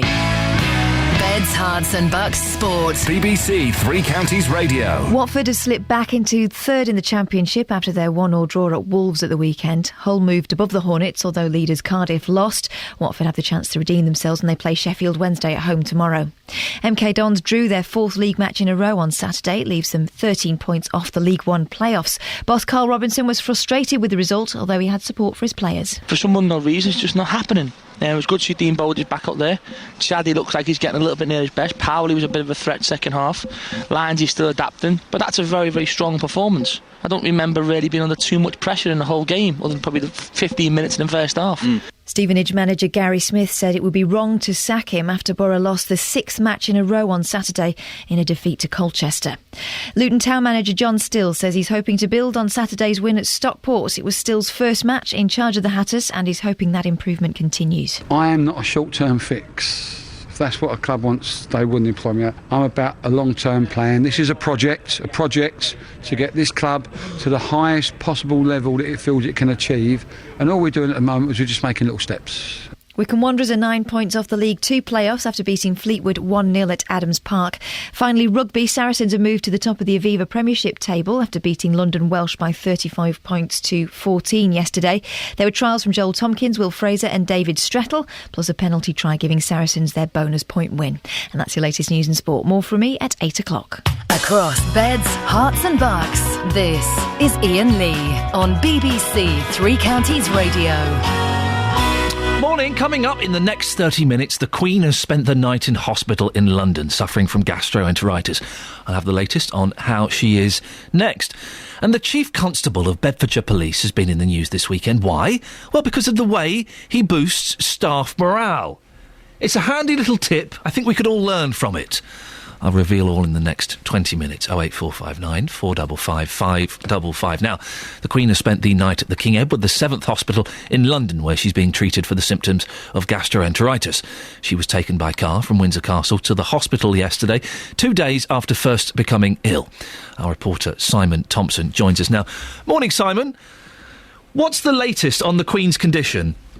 Well, we're told that she spent the night in hospital in a comfortable position. She's not bedridden, we believe, although there'll be no further updates from either the hospital or Buckingham Palace because the Queen doesn't want health bulletins issued about her condition. Now, she is, of course, 86, and so doctors were concerned about her symptoms of gastroenteritis. That's why they wanted her to go to hospital.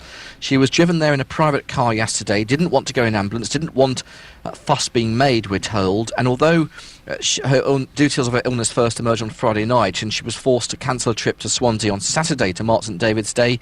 She did carry out a medal presentation at Windsor Castle yesterday where she'd been resting over the weekend to a member of her staff, and she's said to be in good spirits despite the fact she's in hospital rather reluctantly. How long is she expected to be in hospital for? Well, there's no guarantee of how long that will be, but and as I say, certainly there'll be no health bulletin updates from either the hospital or Buckingham Palace, but we believe that in her condition it's likely that doctors will want to be observing her for about 48 hours or so and make sure that she gets plenty of liquids. Dehydration, really the biggest concern amongst those in their latter years, and indeed who may be having other potential underlying health problems, not that the Queen, of course, necessarily does, but certainly they'll want to be monitoring her to check whether there is anything anything else to watch out for. But certainly all official engagements for this week, including her planned trip to Rome to meet the Prime Minister there, have been either cancelled or postponed. A reception at Buckingham Palace tomorrow for MPs and members of the European Parliament, we're told, will go ahead, but with other members of the royal family present. And a palace spokesman has just said through Buckingham Palace that she was admitted to hospital simply to enable doctors to better assess her. There is no cause for alarm. She's not been in hospital for a while, has she? She hasn't. In fact, it's 10 years ago since her last admission to hospital. That was for a couple of minor knee operations. She's rarely in hospital, in fact. She's 86 years old, so she's getting on in terms of years, but so very active and has given no sign that she wants to cut down her engagement at all throughout the year. And, of course, it's her husband who's been in hospital more recently, the Duke of Edinburgh. He was admitted to the same hospital, King Edward VII Hospital, in central London last year as a result of the Diamond Jubilee celebrations, and he was standing out, of course, in that pageant on the river in cold winds and, of course, the rain, and had a bladder infection as a result. But it's also the same hospital that the Duchess of Cambridge was admitted to in December last year with severe morning sickness in the early stages of her pregnancy. And there is something unusual about the people guarding her. Yes, this is the sort of story where absolutely nothing happens for the photographers and their lenses and journalists. They're looking for anything they can talk about that's different from standing in the same street outside the same entrance with no updates of any sort. So they found it, because yesterday they discovered that PC Anthony Wallin is 7 foot 2 inches, was standing alongside PC Tony Thich, who is actually 5 foot 6 inches. They are, in fact, the tallest and shortest serving Metropolitan Police officers, we believe. And someone had great fun on the rotors over the weekend, putting them together. They're known as Big Tone and Little Tone. It's not the first time they've served together, but obviously made a great sight for camera lenses outside the entrance to the hospital. PC Wallin, the taller of the two, we understand, has a custom-made uniform and wears size 17 shoes, minus size 9. He gets 500 requests for photographs each day, he says. It's like being famous, but without the cash. Wow, thank you very much for that, Simon. Suddenly this story's got a bit more interesting. By the way, Australia, leave her alone, all right? Leave her alone. Don't go doing none of that nonsense with our Queen. Well, how serious is gastroenteritis? Dr. Peter McIntyre is a gastroenterologist from the QE2 hospital. Morning, Doctor. Good morning, how are you? I'm fine, thank you, but better than the Queen. What exactly is gastroenteritis, and how serious is it? Okay, well, itis means inflammation. Enteritis is inflammation of the intestines. Gastritis is inflammation of the stomach. So gastroenteritis we tend to use when people have a combination of diarrhea from the intestinal inflammation and vomiting or nausea from the gastric inflammation. The Queen is nearly 87. I would imagine that possibly makes it a bit more serious, does it? Only in that older people tend not to tolerate acute illnesses quite as well. The difficulty with gastroenteritis is that when any of us have got diarrhea, the important thing is to replace that lost fluid. And if you are nauseated, you've lost your appetite, and you're vomiting, then doing that becomes more difficult. And how long does it take to recover normally? It's usually a short-lived illness, 2, 3, 4 days, depending on the bug that's causing it. It can be either a viral or bacterial bug. So people have 2 or 3, 4 days when they're unwell, then about the same period of time afterwards as they fully recover and go back to normal. So we shouldn't be too worried about this. The odds are that Her Majesty's going to be okay. Yes, indeed. Excellent stuff, Dr. Peter McIntyre. Thank you very much. Across beds, hearts and bucks, this is Iain Lee on BBC Three Counties Radio. Should have a quick look at the front pages. The Independent. Iraq, 10 years on from the war. It's a failed state run by gangs that are more important than law. A series of landmark reports by Patrick Cockburn. And twinned with Belarus, Tories betray Britain's human rights reputation. Government attacks on human rights legislation were condemned last night as an unhinged betrayal of British values destined to destroy the country's reputation on the world stage. What? As the Home Secretary and Justice Secretary separately threatened to draw back from the European Court of Human Rights, the party was accused of being in disarray and caving into the right after its humiliating defeat in the Eastleigh by-election. The Guardian. There's Cardinal Keith O'Brien, who says he fell below the standards of the Catholic Church, effectively admitting he breached celibacy rules. I was confused by this picture because he looks like Morrissey. No disrespect. I was looking at Morrissey in another newspaper, and I thought, Morrissey's on the front page. It's not. It's Cardinal Keith O'Brien. He admits to sexual misconduct. Cardinal Keith O'Brien, who was forced to resign by the Pope last week, has made a dramatic admission he was guilty of sexual misconduct throughout his career. Kidnap victim, this is still on The Guardian, government must say sorry. And here's something which requires further investigation. US doctors make history by curing child born with HIV. Doctors in the US have made medical history by effectively curing a child born with HIV, the first time such a case has been documented. Let's have a look at the Daily Telegraph. There's the Queen. Queen in good spirits, says the Palace. Wake up and cut taxes, top Tories tell the Chancellor. Pressure on Osborne from all sides, kickstart economy by helping firms and consumers. Proof that... This is the front page of the Telegraph, right? Proof that the mating instinct conquers all. It is a phenomenon many will have experienced after a few drinks. Known as beer goggles, it can transform the most ordinary face into something far more attractive. Now an expert claims to have a scientific explanation. Oh, for goodness sakes. Go and cure cancer. Go and find out why that girl hasn't got AIDS anymore. The reason some people appear to lower their standards temporarily while under the influence is not because their perception of others has changed. It's just that they still have the urge to mate while other functions, including self-control, are impaired. According to a new book. There's a whole book on this.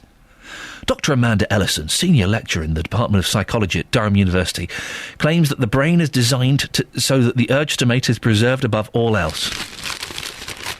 Well, it is. You get a bit boozed up, you feel a bit fruity, there's no one good-looking in the pub, so you'll do. Yeah, you'll do. The Times. Oh, there's a picture of the tall man and the short man. That's weird because the tall... Well, it's not that weird, is it? But the tall man has got, like, the face of a boy but the body of two men. It's very strange. These are the two gentlemen guarding the Queen, who's in hospital with a stomach bug. Cabinet in revolt over extra £10 billion budget cuts. Big spending ministers vow to defend their turf. David Cameron faced a deepening cabinet revolt on spending last night after both Vince Cable and Philip Hammond joined the battle against further cuts to departmental budgets. This is after the military said, hey, steady on, Cameron. No more cuts, or we're sending the boys and the girls round. SFO rocked by corruption and cronyism claims. The Serious Fraud Office was nearly torn apart by allegations of cronyism, misuse of public funds and possible corruption against some of its top bosses. Excuse me. A frog in my throat. I do apologise. I'm hoping that's getting you onto work a little bit better. The Daily Mail. Queen rushed to hospital with suspected vomiting bug, but she refuses ambulance, works up to the last minute and tells worried aides, don't make a fuss. The Daily Express also has that story. Stomach bug puts Queen in hospital for the first time in 10 years. And new hope and fight against diabetes. A simple once-a-day jab which could revolutionise the lives of millions with diabetes is now available on the NHS. The groundbreaking drug, a longer-lasting type of insulin, costs just £2.20 a day. In order to keep their diabetes under control, many patients have to inject themselves with insulin several times a day. But now you can do it once a day. Wow. The Sun. Her Majesty the Queasy. Stomach illness floors her for work. Really? I mean, that's the best they can do, is it? 08459 455 555 is the telephone number. We've been talking about this fly tipping. This great picture. It's an incredible picture. Facebook.com /BBC 3CR of a family's home that's been regular place for fly tippers to hang out. Well, they're not hanging out there, but they're tipping their flies. John says, I love walking in the countryside, but it does make my blood boil while I come across dumped fridges, three-piece suites, asbestos sheeting. The list is endless. I witnessed fly tipping a couple of years ago, reporting the incident to the council, supplying all details of the vehicle registration and a description of the driver. They didn't want to know. Their reply was, unless he commits this crime again and someone reports him, they're not interested. 08459 455 555. Oh, this is exciting. Nick Coffer, He's got Charlie Lansborough on. I know! Now, some of you are going, who? I'll say the name again. Charlie Lansborough. Again, some of you going, he's a country and western legend. Charlie Lansborough's a hero. He's on the Nick Coffer show today from 12. Wowzers. Well, listen, I'm tuning in. I'm sticking around the building until then to make sure I get reception. Nick Coffer, from midday, he's got other stuff. I wouldn't even bother with the other stuff. He's got Charlie Lansborough. It probably sounds like I'm being sarcastic. I'm not. Charlie Lansborough is he's fantastic. I'm going through a huge country thing at the moment, and so thumbs up. Nick Coffer, midday today. Oh, I got a little bit too excited there. I'll try and calm down now. Here's the travel news with Sophie Tyler. Beds, Hearts and Bucks travel. BBC Three Counties Radio. The A422 in Brackley is still closed in both directions following an overturned lorry, and recovery work is still taking place between Banbury Road and Cockley Road as well. While heading south on the Barnet Bypass, it's still slow between Stirling Corner and Mill Hill Circus, and through Cheshunt. Heading south on the A10, it is busy between Turnford and Winston Churchill Way. Now heading south on the M1, more delays between junction 11 at Dunstable and 9 at Redbourne, and anti-clockwise on the M25 can take you 40 minutes to get through from 28 at the Brook Street roundabout to 25 at Enfield. Also slow again between 22 at St Albans and 16 at the M40, and on the M40 fairly heavy as well heading north between the A40 at Denham roundabout and junction 1A at the M25. We do still have delays of 25 minutes on First Capital connecting Bedford and St Pancras International following an overrunning engineering works, and we also have delays on First Capital Connect again at the moment between Gatwick Airport and East Croydon following a signal problem at Earlswood, also affecting things again between Gatwick Airport and Victoria. So do check before you travel. Sophie Tyler, BBC Three Counties Radio. Thank you, Sophie. 7:46, Monday the, 4th of March. This is Iain Lee, and these are your headlines on BBC Three Counties Radio. The government is considering changing the rules on benefits, healthcare and housing to make it easier to limit claims by people arriving from other countries. Hertfordshire police are holding a 30-year-old man on suspicion of murder following a fire in Hemel Hempstead on Saturday. In sport, Arsene Wenger admits it will be difficult for Arsenal to qualify for the Champions League after losing 2-1 to Spurs. Coming up before 8, we'll be hearing from our reporter Justin Dealey just about what local people think of the fake tan generation, and we'll be telling at least one of the two sunbed stories that Justin Dealey has under his belt. That gives you a clue. Let's get the latest weather now. Here's Elizabeth Rossini. Beds, Hearts and Bucks weather. BBC Three Counties Radio. Hi, good morning. Today's going to turn into a lovely spring-like day. We'll see lots of blue skies and sunshine develop later on through the morning. A bit of a cloudy start for many areas, but the sunshine lasting well into the afternoon. Temperatures will get up to 9 or 10 degrees Celsius in Leighton Buzzard, Luton in Welwyn Garden City as well. That's 50 in Fahrenheit, just a light southeasterly breeze. Cold overnight tonight with some frost and some fog patches into tomorrow. That will be quite quick to clear. Some very mild temperatures tomorrow, highs of 12 or even 13 degrees Celsius, some good spells of sunshine. Make the most of it, because by Wednesday it's going to be really rather cloudy and we'll see some spells of rain around. That's the forecast. Thank you very much. Every weekday from 3, Roberto Perrone with the best local news stories. There's a sporting story emerging. Paul Buckle has left Luton Town Football Club by mutual consent. The owners of the Centre MK have withdrawn a part of an application regarding the Primark development. Local talking points. The Hertfordshire Police and Crime Commissioner, Mr David Lloyd, has a plan to get sponsorship for police cars. The best local travel. There's been another day of disruption on the Thameslink line today. We were evacuating from the train and we had to go back to Radcliffe, and now we're waiting for the bus. Roberto Perrone, every weekday from 3 on BBC Three Counties Radio. OK, I think this is actually genuinely an exclusive to BBC Three Counties Radio. I've got the latest on the situation with the Queen. This comes in an email from my wife, so I don't know how accurate it is. She says that our eldest son has just told her the Queen is sick in hospital and she caught it from our baby. He said the baby's sick, travelled in a helicopter to the Queen. So we will be... I don't know if that's actually what happened. That's what my eldest son, the 3-year-old, said to my wife. We'll be investigating that and giving you updates throughout the day. Now, I've been asking this morning whether you think it's a bit tacky, a bit naff, a little bit sad to have a fake tan. Well, our orange correspondent, Justin Dealey, you live in fake tan world, don't you? I do like the fake tan, yes, because it makes me feel more confident. When you saw me tanned up the other week for real, you thought I looked amazing. You were telling me that you love me, so why not be tanned up? I'm not sure that's true, but also... It is true. The real tan, it does make you feel better because it's all the vitamins and all the chemicals you've got from the sun. Slapping on a bit of brown from a bottle just makes you look like a numpty. No, it doesn't. It makes you look healthy. Come on, there's nothing wrong with it whatsoever. You knocking people this morning, going out, buying fake tan, they're doing nothing wrong. It's not illegal. It's making them feel better. I know it's not illegal, Justin. I'm not saying that. I've not once said they're breaking the law. It makes them feel good about themselves. And if it makes them feel good about themselves, who are we to argue with that? People are laughing. You know, most people, when they do it themselves at home, they've got the streaked legs, or they've got one hand is darker than the other hand. It looks awful. How do you know this? Who do I know this? How do you know this? You've been doing it yourself, haven't you? I've seen. You've been doing it yourself, I know you. Have you been speaking to people, Justin? Yes, I'm in Luton this morning talking things fake tan, and Iain, it's actually prompted some very angry reaction from one lady in particular. Take a listen to this.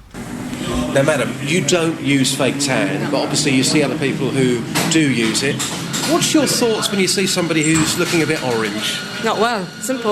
Simple, really simple, seriously.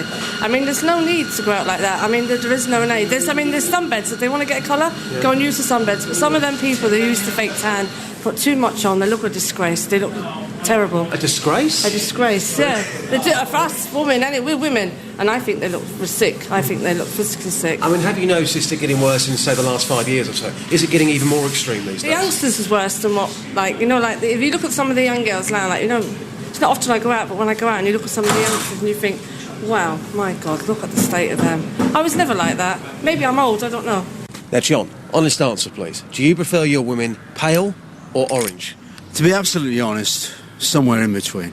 You know, you take it to the extreme. Sometimes the orangey thing is a little bit worrying. Yeah, bit of a turn-off. Now, you've got a major issue with bodybuilders because when they go orange, they really do go orange, don't they? Well, I just noticed that just lately, these guys have got extreme bodies and they haven't got any fat on, and plus, the colour is just beyond belief. It's they look ridiculous, then?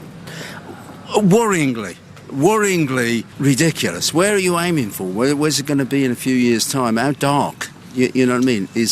How far are you going to take it? Well, I've eventually found somebody who does wear fake tan. Sophie's with me. Sophie, you're 23. When do you wear fake tan? Just when I go out at night time, going out in town.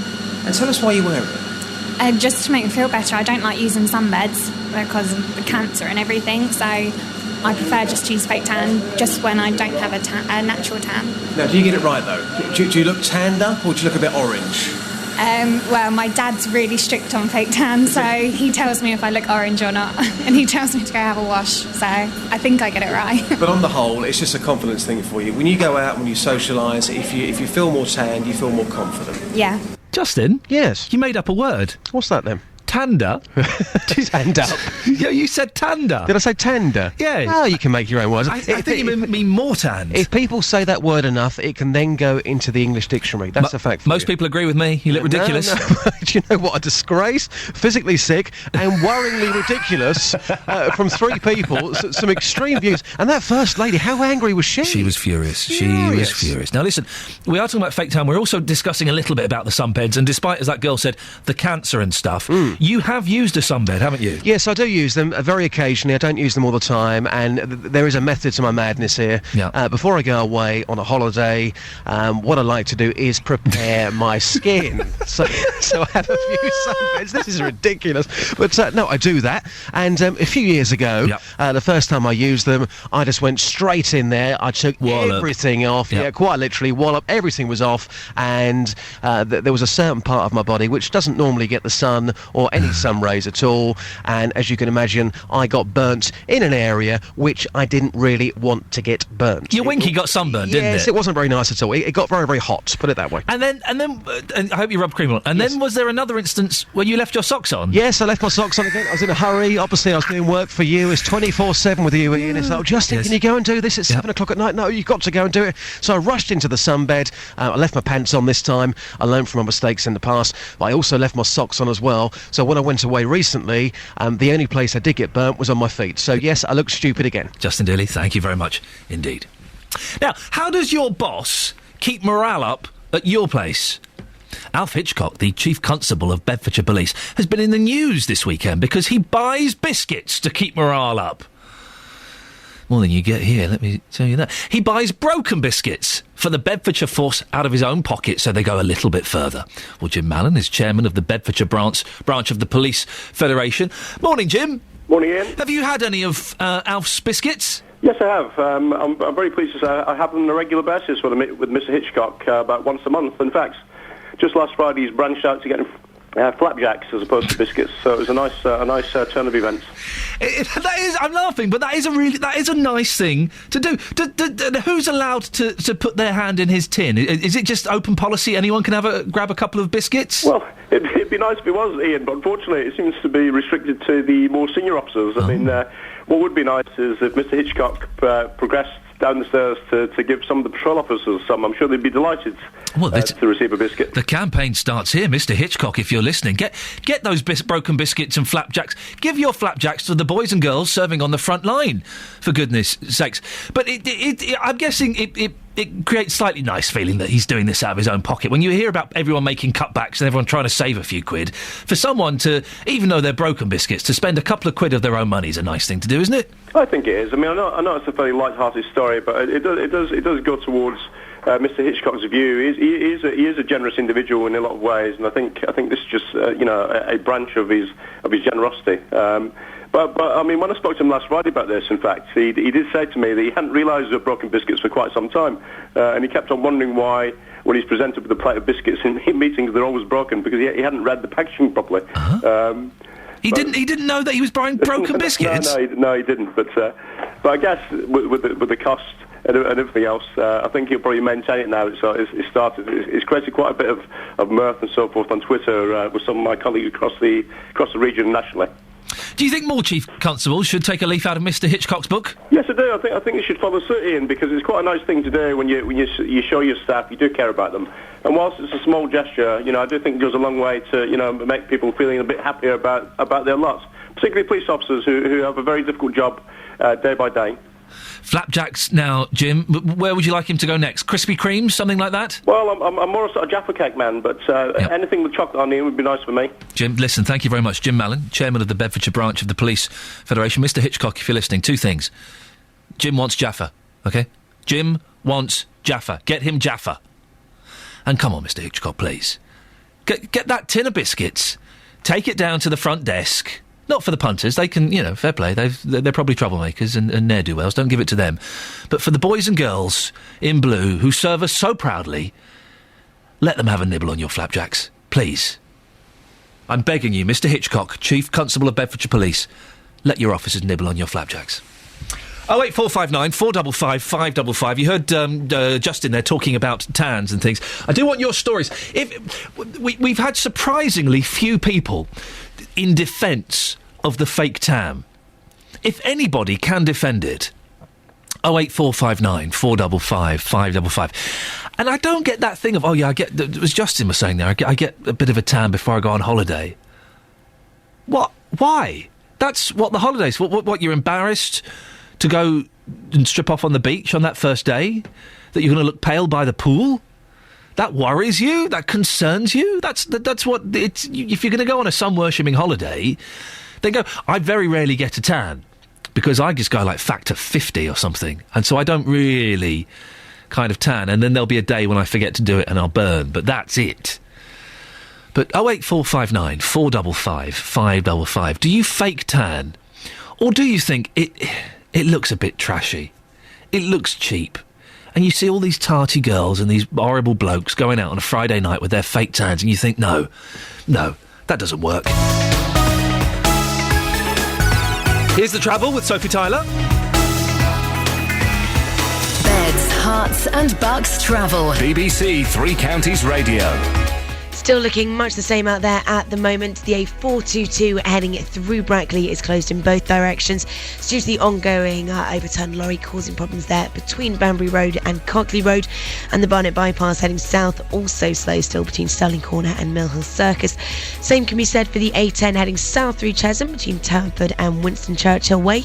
And heading south on the M1 as well. More delays of around 20 minutes between junction 11 at Dunstable and 9 at Redbourne. Anti-clockwise on the M25, delays of 40 minutes between 28 at the Brook Street roundabout and 25 at the A10 for Enfield. Also slow again between 22 at St Albans and 16 at the M40. Now heading on the M40 as well, northbound still slow coming off the A40 heading towards the M25 at the Denham roundabout. And on the trains as well, delays of 10 minutes on First Capital Connect between Bedford and St Pancras International due to an earlier overrunning engineering works. Sophie Tyler, BBC Three Counties Radio. Thank you, Sophie. Coming up, more on fly tipping. Go and have a look at this picture, facebook.com/BBC3CR. This poor family get this on a regular basis. What are your encounters with fly tipping? We'll talk more after the news with Catherine. Getting beds, hearts and bugs talking. This is BBC Three Counties Radio.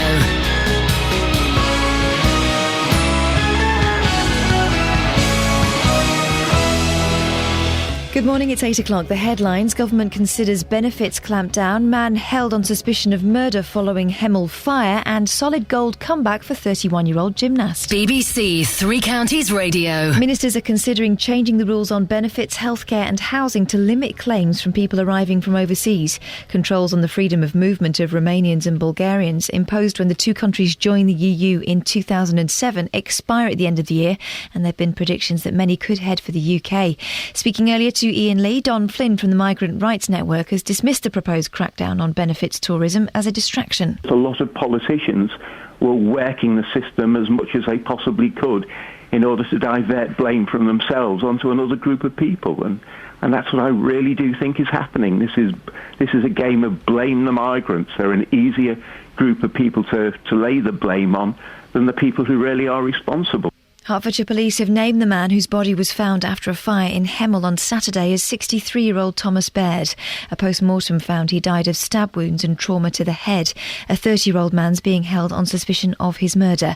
Gail Sanderson reports. Fire crews were called to the bungalow in Westerdale on the Highfields estate early on Saturday morning. A man believed to be in his 60s was pronounced dead at the scene.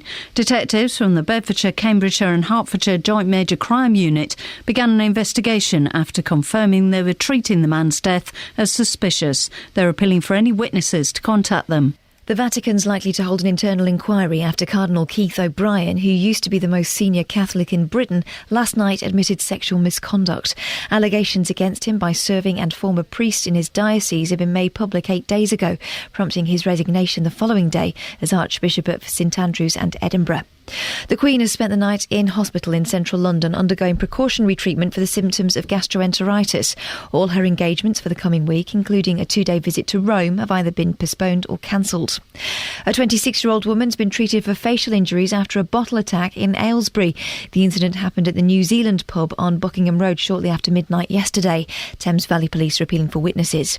A Luton couple have had to report the council's own contractors for fly tipping outside their property. Rubbish is regularly dumped outside Jerry and Mandy Galvin's house in Denham Close despite a no fly tipping sign, and Mandy is tired of living in a tip. There are a lot of decent, hard-working people in Marsh Farm, and we take pride in our property, and it just does bring the area down, and it does make people think, Marsh Farm is full of scumbags, and we're not all like that. In sport, a Milton Keynes gymnast is celebrating winning gold at the grand old age of 31. Lisa Mason placed first in the vault at the English Gymnastics Open, the first time she's competed since the Sydney Olympics 13 years ago. The weather cold and misty to start, but fine and dry later with a top temperature of 8 degrees Celsius, that's 46 Fahrenheit.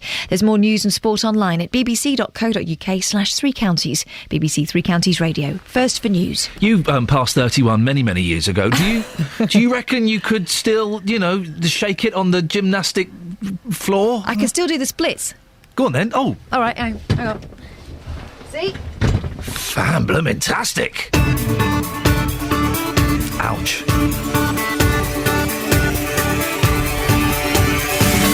Morning, this is Iain Lee, BBC Three Counties Radio. Someone go upstairs and help Catherine get back up, please. We need her in 30 minutes' time, and it would be a shame to lose her like that. Lots coming up between now and 9, between now and JVS, including people should not be attracted to the UK just by the benefits available. That's according to William Hague. Well, the government is looking at changing the rules. I'll be speaking to the Chief Executive of Population Matters to see what he thinks. How bad is fly tipping where you live? Well, it happened so much outside a Luton couple's home that the council put up a sign warning people not to do it. Then their own council contractors went and dumped the rubbish. Have a look at the picture on facebook.com/BBC3CR. And a Buckinghamshire songwriter thinks the Eurovision Song Contest rules are unfair and should be changed. The way it's set up, it means that his song could never be a Eurovision entry, and he thinks it's winning material. If you haven't heard his song, In the Light, I'll play a bit of it to you in a little bit, and you can give me your verdict. Lots of ways to get in touch. I've given you the Facebook. You can text 81333, start your text 3CR, or you can give us a call, 08459 455 555. BBC Three Counties Radio. All that talk of biscuits in the last hour has got, I really fancy like a hobnob, or you can get those chocolate digestives, can't you? But they've got caramel as well. It's like the best biscuits in one. Although, let's be honest, the greatest biscuit of all time, and it really works with a cup of tea, your custard cream. Some places you can buy giant custard creams now. They're the size of a baby's head. Wonderful stuff. 08459 455 555. Changes to the rules governing access to benefits, healthcare and housing for British citizens are being considered by the government. They want to make it more difficult for new arrivals in the UK to access these forms of welfare. Councils will be urged to use new powers to give priority to those on housing waiting lists with local connections. Well, Simon Ross is the Chief Executive of Population Matters. Morning, Simon. Good morning. What do you think of these proposed changes? I think they make sense. People from Romania and Bulgaria, which have much lower wages and living standards than they do here, could live anywhere they want to in the EU. If it's much easier for them to come here than it is for other countries, then they're going to come here. So we have to, I think, not be out of step with the rest of Europe. Why is it easier for them to come here? It's about getting access to benefits in terms of. Do they have to have a contribution? In some countries in Europe, you have to work for a few years before you get benefits, for example, or perhaps you've got some history of living in a place before you're entitled to get social housing. So it's that access to government benefits and subsidies that I think is much easier in the UK than it is in some countries. What evidence do you have, Simon, that people are coming from abroad to just get benefits and housing and things like that? I think it's quite hard to measure that. I tell you why I mention that, because we spoke to the Migrant Rights Network earlier on, and they said that they've done research, and that's not really why most people come over here. They come here to work, and that the claim that migrants come here for the benefits is a myth. Well, I think they perhaps do come here to work, but clearly not all get work, particularly in the current climate when there's a very high rate of unemployment. So people will end up on benefits willy-nilly. And in the past, they haven't had the right to have benefits from Romania and Bulgaria. Now they will, so that's a change. Okay, but you have no evidence to back that up? Not that people come here just for benefits, no. Okay. What do these changes, do they go far enough for you, Simon? It's really hard to predict, of course, what people will do in Romania and Bulgaria. There's all sorts of decisions when one moves to another country about why they do and where they go. We'll have to almost see what it does. But I think if we get in step with the rest of Europe in terms of access to these things, it will make it much more likely that we'll get sort of no more than our fair share, if you like. These people that come from these new European countries, they do help a lot, don't they? I mean, a lot of the kind of lower paid jobs that British people consider to be beneath them are being done by these migrants, kind of things like cleaning in hospitals and working in coffee bars and things like that. And also, doesn't it stimulate competition? We got our we got a loft conversion done by some Polish builders. They did a cracking job. there's 2 or 3 million unemployed in this country, and I think what we need to do harder is getting those people into work, and whether that's training, welfare to work schemes, whatever it is. It doesn't make any sense at all to have millions of people coming here to take jobs when there's millions of people in the country already who are unemployed. But there won't be millions of Romanians, will there? There is a slight case of throwing out the word millions. That's a bit of scaremongering, isn't it? Also, that's talking about everybody. Yes, right. For Romania. How many million came in last year? In the UK, it's about 500,000 a year settle in the UK from abroad. And how many leave the UK? It's about 300,000. So it's about 200,000 a year kind of increase. That's 250,000. It's that sort of number. Right, which is not that's sustainable, isn't it? Because when people hear the phrase, "Well, there are millions of people coming in," there will be some people, Simon, who are perhaps little less better read than perhaps you or I, who will genuinely picture. 1 million Polish coming in, 2 million Indians, 500,000 Romanians, and 250,000 a year. Suddenly, it sounds a little bit more feasible, doesn't it? It does, and the issue is, though, that it's that year after year after year after year, and it builds up, and, the UK population increased by 4 million over the last 10 years. And it all ties into Britain being, one of the most densely populated countries in Europe, that we do have these issues about housing, about transport, increasingly about things like water and energy too. So it does create problems because it is this consistent growth that we've seen in the last 10 years. Simon, thanks very much for coming on. I appreciate your time. Simon Ross, Chief Executive of Population Matters. Well, what do you think? Sensible plans? We just have to be a little bit realistic. When people say millions coming in, it's not millions every year. With people coming in and people going out, it's about 200,000 a year extra people that we get. That's sustainable, isn't it? Or is it? What do you think? 08459 455 555. JVS is going to be talking about this after 9. He's asking, is it unkind or sensible to limit benefits and healthcare for immigrants? You can start calling him now if you want. 08459 455 555. Or you can send him a cheeky email. Well, by cheeky, I don't mean, picture of your bum or anything. I mean an email. jvsshow@bbc.co.uk. Put your name, your number, and a couple of lines about what you want to say, and you'll probably get a call back from one of his team. Across beds, hearts and bucks, this is Iain Lee on BBC Three Counties Radio. On the subject of this fly tipping, and it's a brilliant picture. Facebook.com/BBC3CR. It is brilliant because, it's like something out of a comedy sketch. It's the side of a house. There's a big sign saying fly tipping is prohibited. Beneath it, a load of old junk that's been dumped there by council contractors. Lisa on Facebook says, how does no one see this being dumped? CCTV is the only way you're going to catch who's doing this. And trust me, your neighbours know who are doing this. Well, this poor couple have had lots of different things being done. This latest is from some builders who are working for the council in a house over the road. Now, I spoke to the lady and she doesn't sound particularly the confrontational type. I know for a fact I'd be over there, banging on the door. Oi! Excuse me? I think you may have left that behind. Could you get that now, or I'm calling the cops? 08459 455 555. Things like that I get quite feisty about, to be honest. We're also talking fake tans. The fake tan industry. This isn't sunbeds, this is just the creams and the lotions, right? It's worth £100 million a year in the UK. I think it looks awful. I think it looks terrible. It looks tacky. It looks cheap. I wonder if JVS has ever had a fake tan.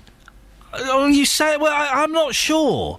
I bet every time he comes in, I learn a little bit more about him. He used to smoke 40 cigarettes a day. He likes going off to Spain and Argentina and all these kind of hot, exotic places. I wouldn't be surprised if in the past he's had someone spray all over his face. I bet he has. I'm going to ask him. Because I bet he has. I think it looks cheap and nasty and tacky. Gina Nailsbury has emailed, I think as long as you don't go too dark, fake tan shows you're not a twit by going out and getting burnt in the sun.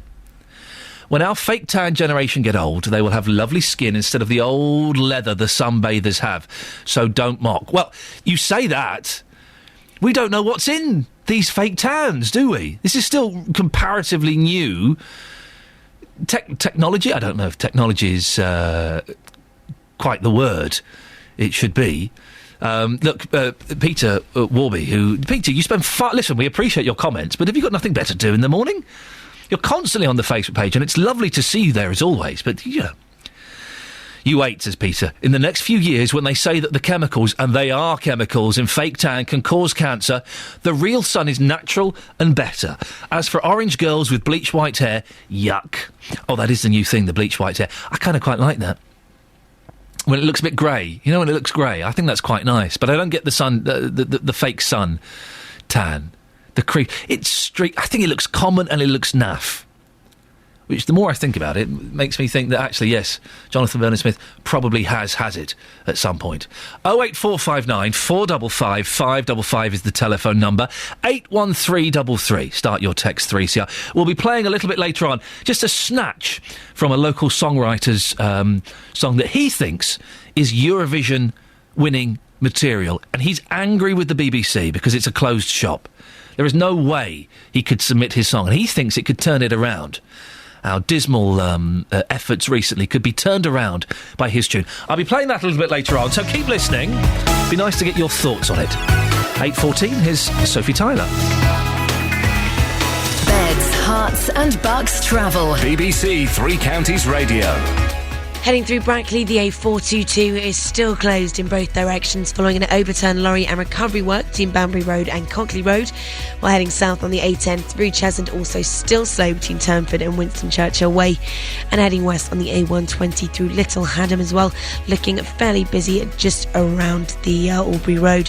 While on the M25, we are still looking at delays between 28 at the Brook Street roundabout and 25 at the A10 for Enfield. Delays of around 40 minutes there, also slow between 22 at St Albans and 16 at the M40. And the M40 heading north also still slow between the A40 at the Denham roundabout and junction 1A at the M25. And on the trains we also still have delays of 30 minutes in Gatwick Airport and East Croydon following a signal problem at Earlswood, and a normal service is back to normal between Bedford and St Pancras. Sophie Tyler, BBC Three Counties Radio. Thanks very much, Sophie. 8:15, it's Monday the 4th of March. I'm Iain Lee, and these are your headlines on BBC Three Counties Radio. Ministers are considering changing the rules on benefits, healthcare and housing to limit claims from people arriving from overseas. The Vatican is likely to hold an internal inquiry after Cardinal Keith O'Brien, who used to be the most senior Catholic in Britain, last night admitted sexual misconduct. In rugby, Saracens have moved to the top of the Aviva Premiership table after beating London Welsh by 35 points to 14 yesterday. The weather today for Beds, Herts and Bucks: cold and misty to start, fine and dry later with a top temperature of 8 degrees. Coming up before 8, we'll be speaking to Andy Walker, who's from the charity Keep Britain Tidy, about the problem of fly tipping. BBC Three Counties Radio. When you need local news. The passenger's been banned from EasyJet flights for the rest of his life. The consumer group Which says more than half the UK's train companies have a customer satisfaction score of 50% or lower. When you need local travel. Recovering an accident, one car involved southbound at Sutton Road, Milton Keynes Central to Watford Junction, and London Euston delayed by 15 minutes. When you need local weather. Then we'll see temperatures drop to -1, -2 degrees Celsius, a widespread frost into tomorrow morning. BBC Three Counties Radio and bbc.co.uk/Three Counties. Oh, that was very interpretive dance. You like that? I do like that. Fake tan. Yes. A month ago, I would have said no, you would never have liked it, but I'm beginning to find out more and more about you. I know you've got a 52-inch television screen. 42. 42. No, you said it was more than that. No, 42. Okay, well, it's common. I know you used to smoke 40 cigarettes a day. Mm-hmm. I bet you've had a fake tan or two in your time. I have had a fake tan. Only on the neck upwards. So you've just had someone spray all over your face? No, I've done it myself. You did it yourself? You sprayed on your own face? Yes. And why from the neck upwards? Well, there's no point in doing it below, is there? Well, why is there any point in doing it at all? Well, sometimes when you are blonde and porcelain complexioned like myself, even I don't believe that. No, but I sometimes look peaky. Yes. And I can't bear to look peaky. Yes. So there have been times when I've looked particularly peaky in the depths of winter where I thought, I know, bit of fake tan, shove the Saint-Tropez on, I'm going to zhuzh myself up. Yeah. and it just makes you feel a little less dead. But why does it make you... You're still dead inside, though, JPS. That's the thing you need to realise. You're still dead inside. I think it looks common, cheap and nasty. I can imagine you with the Lambert and Butler on, watching Cash in the Attic on your 42-incher with your fake tan going, yeah, I'm alive! Cheap as chips. I'm alive! Hey, listen, you like music, don't you? You love music. You can play music. You're a musician. Oh, gosh, yes. Yes, you love a bit of Neil Sedaka. I love Neil Sedaka. Ooh, I hear laughter in the rain, walking hand in hand with the one I love. Ooh, how I love... He did a duet of that with his daughter, which I thought was weird. Bit creepy. Yeah. Anyway, so you like good, solid melodies. Yes, I do. Well, earlier on we spoke to a local songwriter, Raymond Marks, who he has written a song which he thinks is a potential Eurovision winner, but because of the closed shop system that we at the BBC employ, it can never be even considered. Would you mind listening to a little bit of it and then giving us your opinion as a musician yourself? Yes, okay. This is Raymond in the Light.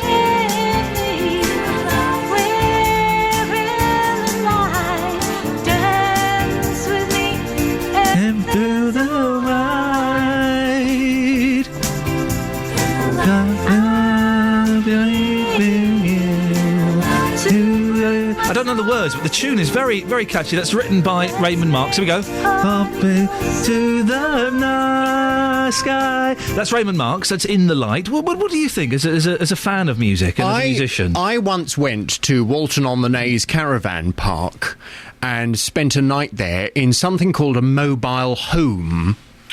And they have a place called The Club, where everybody who goes to this caravan park, they go down the club. And in the club, there was someone on a keyboard and a young girl singing. It sounded like that. So you thought it was good then? Is she from Walton-on-the-Naze Caravan Park, down the club? Just going to hit this button for a second. This is Iain Lee on BBC Three Counties Radio. What's on your show today, Jonathan? Coming up on the big phone-in today, I'm asking, is it unkind or sensible to limit benefits and healthcare for immigrants? As you've been discussing this morning, ministers are considering changing the rules governing entitlement to some benefits, healthcare and housing, to make it easier to limit claims by people arriving from other countries. Well, from 9 this morning, I want to hear your views. Is it unkind or sensible to limit benefits and healthcare for immigrants? Do you know what I was thinking about when I heard this story this morning? Yeah. I had a friend over from Argentina last year, and she's 64?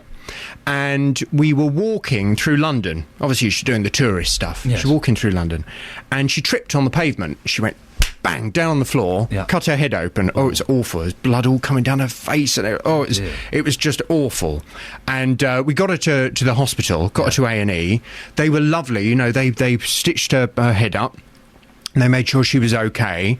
And it got to the end, and I said, well, do we have to pay something? Because I was kind of getting ready to get my credit card out. Yes. I thought, I'll have to pay something.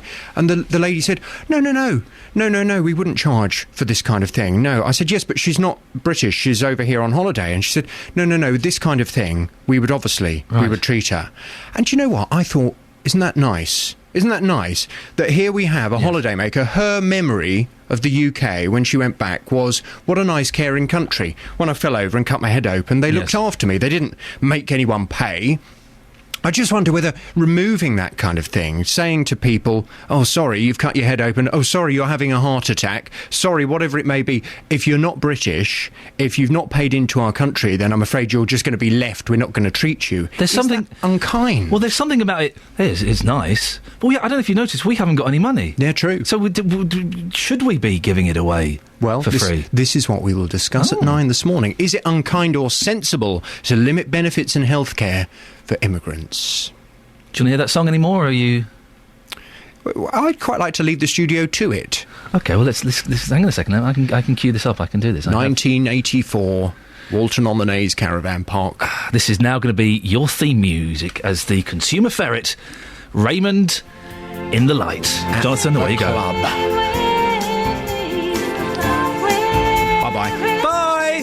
Bye, Jonathan! Bye. Bye, JVS! There we go, you've heard it. It's a cracking song. We're being a little bit harsh. I genuinely think that Raymond Marks, I think it's very catchy, very poppy. 08459 455 555. What do you think?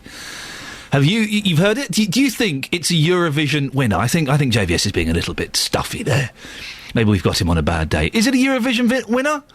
08459 455 555. Now, fly tipping. A Luton couple got so fed up with rubbish being dumped outside their property over a period of years that the council put up a no fly tipping sign.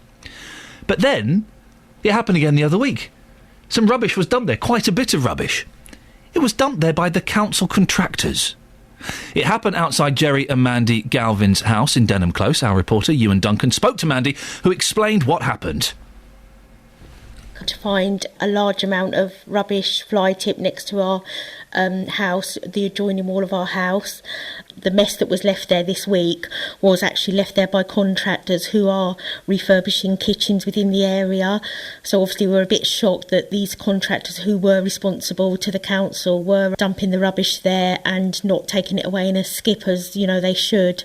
We did immediately phone the council. In fact, my husband phoned the 24-hour emergency line because he was so worried, but they didn't do anything. So my husband had to move the rubbish over to the other side of the road just so that, it wouldn't affect our house. Nothing happened. The next night we returned home to find more rubbish, and that's when we did actually email the council with photographs. My husband took photographs. How often has this happened down the years? I think probably about 7 times in total, really, but this has been the worst occasion. What items were left by the side of the house this time? A lot. Probably a whole kitchen or maybe 2 kitchens, or, it went along half the side of the house. Kitchens that have been taken out, old units, tiles, flooring, just building rubbish, really. Probably about half, a small skipful, say, yeah. I gather on a previous occasion some of the materials that were left by the house were set on fire. What happened then? It was about 3 o'clock in the morning. It was quite a long time ago, so the children were only quite little, maybe about 4 and 6. And there was a knock on the door, and it was actually a young lad. I think what had happened, him and his friends had set fire to it, and he sort of got a bit worried because he noticed that there was a gas bottle by the side, and he'd obviously called the fire engine in the meantime, and the fire engine had to come. We got evacuated. It wasn't bad, but it could have been bad, and it was just like smoke coming up. And my daughter does sleep on the end bedroom, so it was a bit worrying, really. There are a lot of decent, hard-working people in Marsh Farm, and we take pride in our property. And it just does bring the area down, and it does make people think, Marsh Farm is full of scumbags, and we're not all like that. Do you feel you got a good response from the council in the end? In the end, but, I just think, why should we have to, they should have come and, well, firstly, it shouldn't have happened in the first place, but they should have come out that evening. What do you feel are the risks when the rubbish is left? If it's kitchens that have been torn out, there could be nails in there, screws or anything, children could hurt themselves on them. That would be my concern.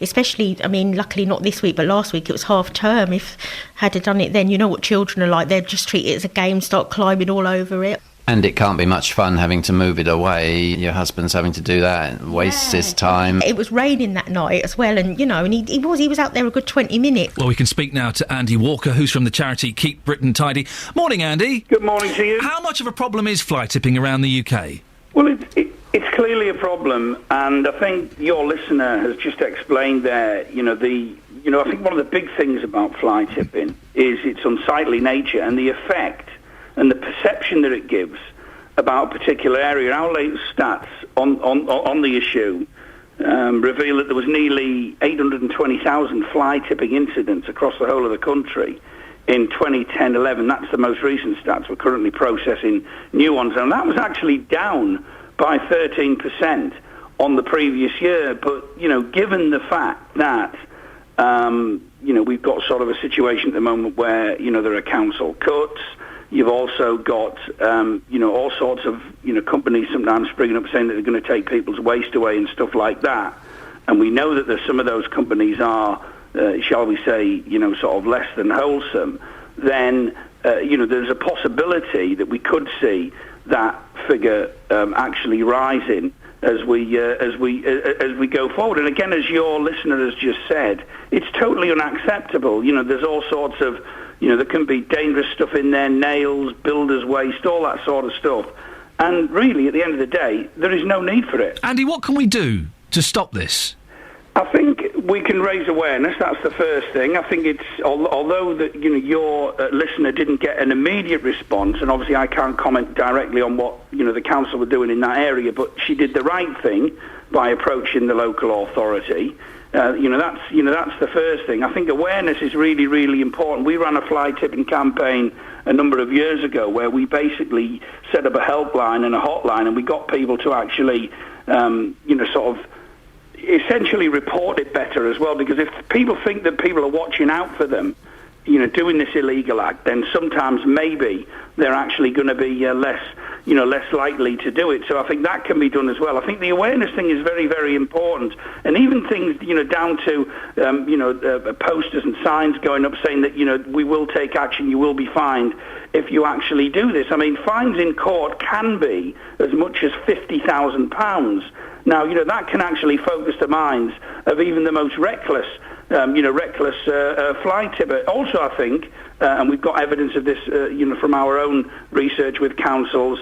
Councils can publicise their bulky items collection service more widely. They can also publicise various charities who actually offer such a service as well, because many charities do now. And then you can actually, if you like, close the recycling loop on something like that. But also, I think one important area is we know that there's a problem of bogus waste companies who claim to collect waste from homes for, quotes, recycling. The residents will pay them to take away a sofa, and then often that item can end up dumped on a grass verge. Well, bona fide companies who offer that service would always carry a certificate called a waste carrier licence, and people should really ask to see anyone who comes round to their door offering such a service, because at the end of the day, you're responsible for what you do with your waste. So it's awareness, it's to be more diligent. It's also letting people know that this is actually a crime and that people will be prosecuted if they do it. Andy Walker, very quickly, we've got 20 seconds. Luton, March the 14th, you've got a little campaign there. What's going to be happening? Yeah, we're basically visiting all of our supporters around the country, actually, on a bit of a Keep Britain Tidy roadshow, and we've got one on that date. In Luton in the evening. We're contacting people that we know about who are involved. I'd be happy to contact your people, so hopefully you can give us a bit of publicity for that. But it's just to find out what people want us to do and do it better, basically. Andy, keep fighting the fight. Andy Walker from the charity Keep Britain Tidy. Right, a little bit later than normal, but that was worth pursuing. Here's the travel news with Sophie Tyler. Beds, Herts and Bucks travel. BBC Three Counties Radio. Heading through Brackley in both directions, the A422 is still closed due to an overturned lorry and recovery work between Banbury Road and Charlton Way. Now heading south on the M1, it is looking slow around junction 14 at Milton Keynes at the moment, and again slow between 12 at Flitwick and 11 at Dunstable. Now anti-clockwise on the M25, we are still looking at 40 minutes worth of delays between junction 28 at the Brook Street roundabout and 25 at Enfield, and also slow again around junction 22 at St Albans all the way through to 16 at the M40. Everything else not looking too bad at the moment. Sophie Tyler, BBC Three Counties Radio. Getting beds, hearts and bugs talking. This is BBC Three Counties Radio. Good morning. With the 8:30 headlines, I'm Catherine Boyle. Ministers are considering changing the rules on benefits, healthcare and housing to limit claims from people arriving from overseas. Hertfordshire Police have named the man whose body was found after a fire in Hemel on Saturday as 63-year-old Thomas Baird. And the Vatican is likely to hold an internal inquiry after Cardinal Keith O'Brien, who used to be the most senior Catholic in Britain, last night admitted sexual misconduct. Beds, Herts and Bucks Sports. BBC Three Counties Radio. Watford have slipped back to third in the Championship after their 1-1 draw at Wolves at the weekend. Hull moved above the Hornets, although leaders Cardiff lost. Watford boss Gianfranco Zola remains optimistic ahead of tomorrow's match at home to Sheffield Wednesday. We've done everything we could today, and now we wait tomorrow and see, and then we're ready to start on Tuesday again. MK Dons drew their fourth league match in a row on Saturday, leaving them 13 points off the League One playoffs. Stevenage manager Gary Smith says it would be wrong to sack him. Borough lost for the sixth match in a row on Saturday in the defeat to Colchester, but Smith's keen to hold on to his job in the face of increasing pressure. When you take the job, you're a day closer to the sack. It's my job to get as much as I can out of the players. I certainly am in the right frame of mind for the challenge. I'd be deeply disappointed at this stage if that was the case. We're looking for that good ending, and I believe deeply that we can find it. Luton Town manager John Still says he's hoping to build on Saturday's win at Stockport. It was Still's first match in charge of the Hatters, and he's hoping that improvement continues. I am not a short-term fix. If that's what a club wants, they wouldn't employ me. I'm about a long-term plan. This is a project to get this club to the highest possible level that it feels it can achieve. And all we're doing at the moment is we're just making little steps. Wycombe Wanderers are 9 points off the League 2 playoffs after another win at the weekend. The Chairboys beat Fleetwood 1-0 at Adams Park. Finally, Rugby Saracens are top of the Aviva Premiership after beating London Welsh 35-14 yesterday. And that's your latest news and sport. More from me at 9 o'clock. This is Iain Lee on BBC Three Counties Radio. Morning. Lots coming up between now and 9 o'clock, including a Milton Keynes gymnast is celebrating today after winning gold at the grand old age of 31. Well, I'll be speaking to her coach to find out how she did it. And is Buckinghamshire singer-songwriter Raymond Marx's song good enough for the Eurovision Song Contest? Well, he certainly thinks so. If you haven't heard it, we've put a little snatch of it up on our Facebook page, facebook.com/BBC3CR.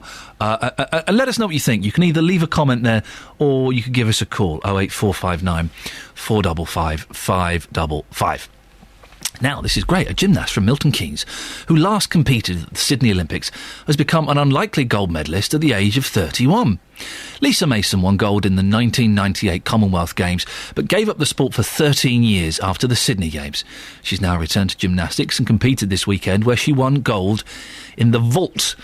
Paul Hall is the head coach at her gym in Huntington. Morning, Paul. Good morning. Gymnastics, I always thought, was children, basically. 13, 14, 15-year-old boys and girls primarily. How has Lisa managed to compete despite her age? Well, I quite thought it was children as well until Lisa came along a few weeks ago and decided to turn that on its head. She's managed it. It's a very, very unique thing, a very rare thing. I can only think of one other lady on the international stage from Germany who's competing into her 30s. But it is extremely unusual, very, very difficult to cope with the demands of life and to manage the impact on the body. But she's done it. Why did she step away from gymnastics, Paul? Well, I think it was the normal thing. At the end of the Sydney Olympics, it was a high point of her career, and she was getting near to retirement in her late teens, early 20s, which is normal for gymnasts.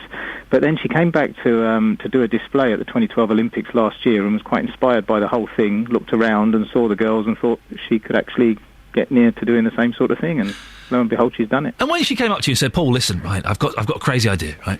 I want to get back into competitive gymnastics." Did you laugh into your latte? Did you tell her to jog on, or did you think that she actually stood a chance? Well, I'd never laugh at anybody, but I did raise an eyebrow, a little bit sceptical, but she's proved me and many other critics wrong. She went along at the weekend and did 2 apparatus and did a fantastic job. Her level of difficulty was the amazing thing. She's still doing almost exactly the same routine she did 12 years ago, and they're more than a match for her contemporaries, which is quite incredible. This must be give you and others hope that Olympians and athletes can keep going into a later age. Well, I think it's a lovely story. We've seen Beth Tweddle last year. She was in her mid-20s. She took a medal, obviously, in the Olympic Games. So that's a fantastic result. It proves you can do it. I've always had the thought that the spirit is the most important thing, and if you've got the mind and the determination to do it, then you can keep the motivation and do amazing things. Lisa's proved just that. 2016, Paul, what do we reckon? Will she be able to hold it all together for the Olympics? Well, step by step. I think she's thinking about 2014 initially, to actually get back to a Commonwealth Games. She did the last one in 98 in Kuala Lumpur, and if she can get to the one in Scotland in 2014, that would be just an incredible story. She has an 8-year-old daughter that she often goes and watches her doing gymnastics. That would be quite a turnaround to have a daughter going to cheer her mum on. How funny. Well, listen, Paul, thank you so much for coming on. I think it's a cracking story. Paul Hall, head coach in Huntingdon, who helped coach Lisa Mason, who's 31 and won a gold medal in gymnastics. Fantastic stuff. Across beds, hearts and bucks, this is BBC Three Counties Radio. As you've been hearing all morning, the Queen has spent the night in a hospital in central London undergoing precautionary treatment for the symptoms of gastroenteritis. She was admitted yesterday after becoming ill on Friday. All her engagements for the coming week, including a 2-day visit to Rome, have either been postponed or cancelled. She's said to be in good spirits. We're joined now by Dr. Kate Williams, who's a royal historian. Morning, Kate. Good morning, Ian. The Queen has always appeared fairly stoic during her reign. How significant is an event like this, do you think? Well, Ian, this is the first time she's been in hospital, which has been unscheduled. She served, of course, routine operations. 10 years ago, she had a knee operation. It's the first time she's been in hospital, which has been an unscheduled visit, which is apart from, say, riding injuries, ever, essentially. So she simply doesn't go into hospital for an illness. This is the first time, and which is pretty incredible considering she is nearly 87. So the Queen is someone who doesn't go into hospital. She even had her children at home. So this is something rather significant. It really is. I mean, we're told there's no particular cause for concern, which she's probably going to be out in a couple of days or so, and it is just a precautionary measure. But still, I think it does remind us that she's not 25 anymore. She does her routine. She does her engagements. She works as hard as she ever did, but she simply isn't getting any younger.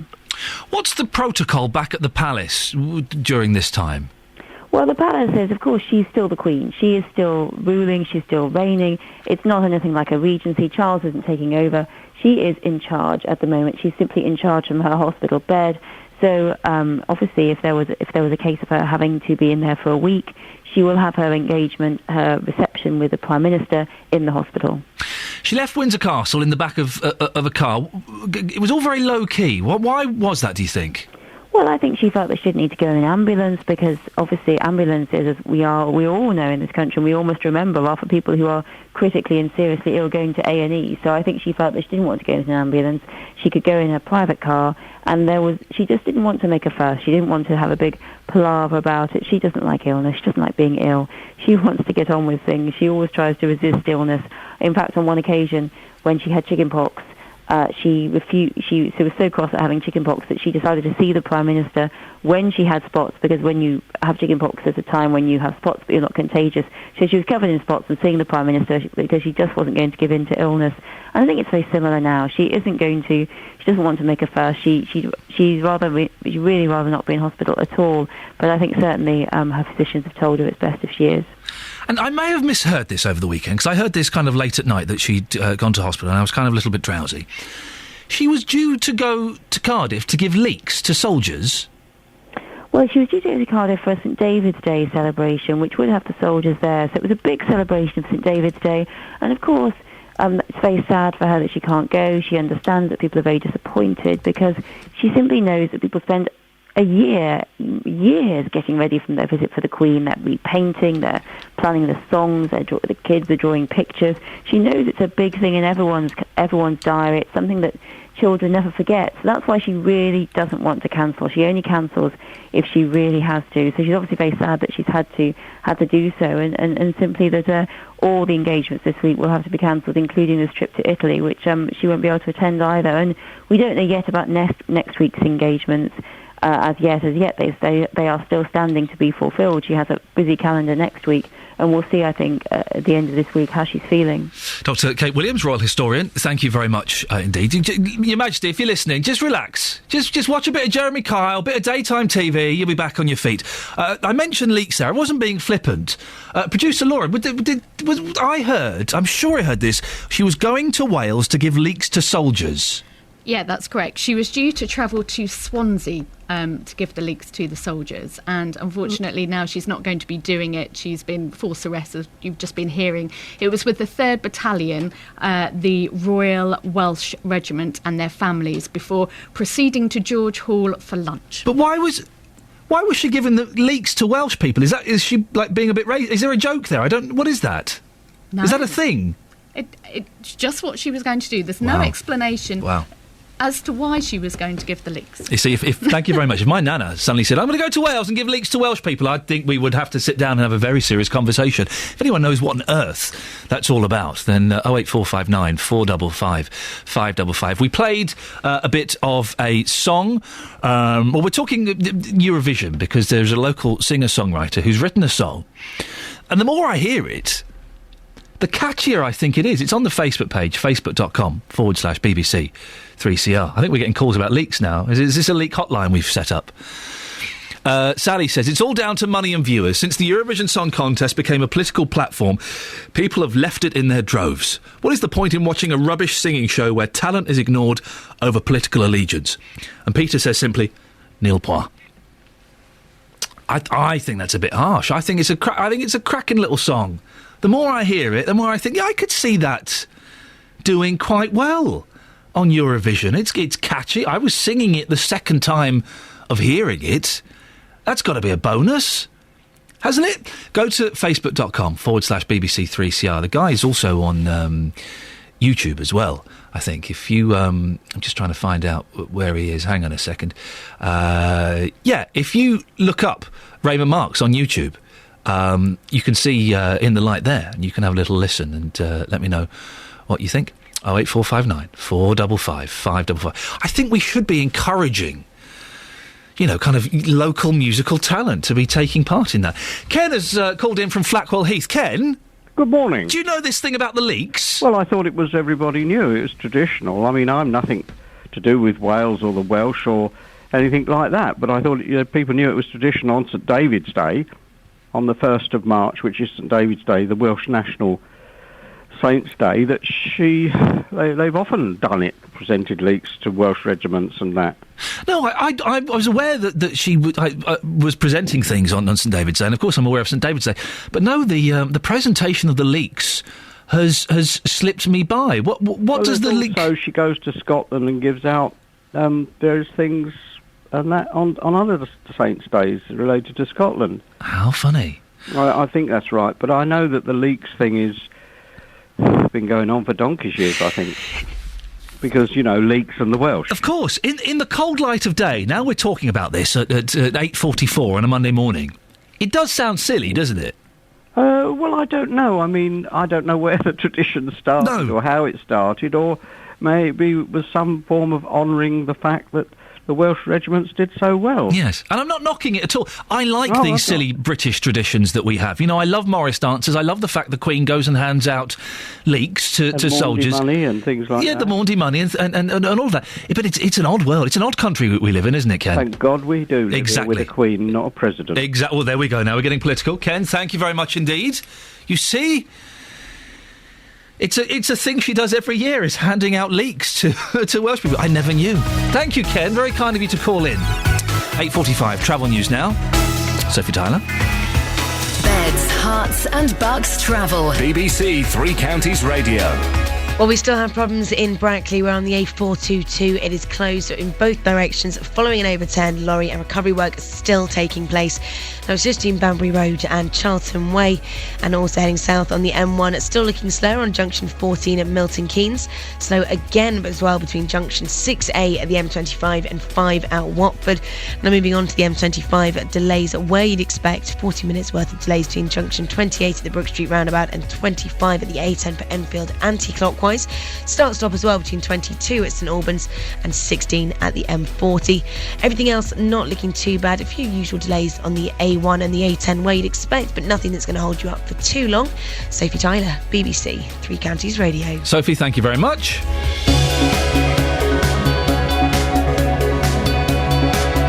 Morning, it's 8:46. It's Monday the 4th of March. I'm Iain Lee, and these are your headlines on BBC Three Counties Radio.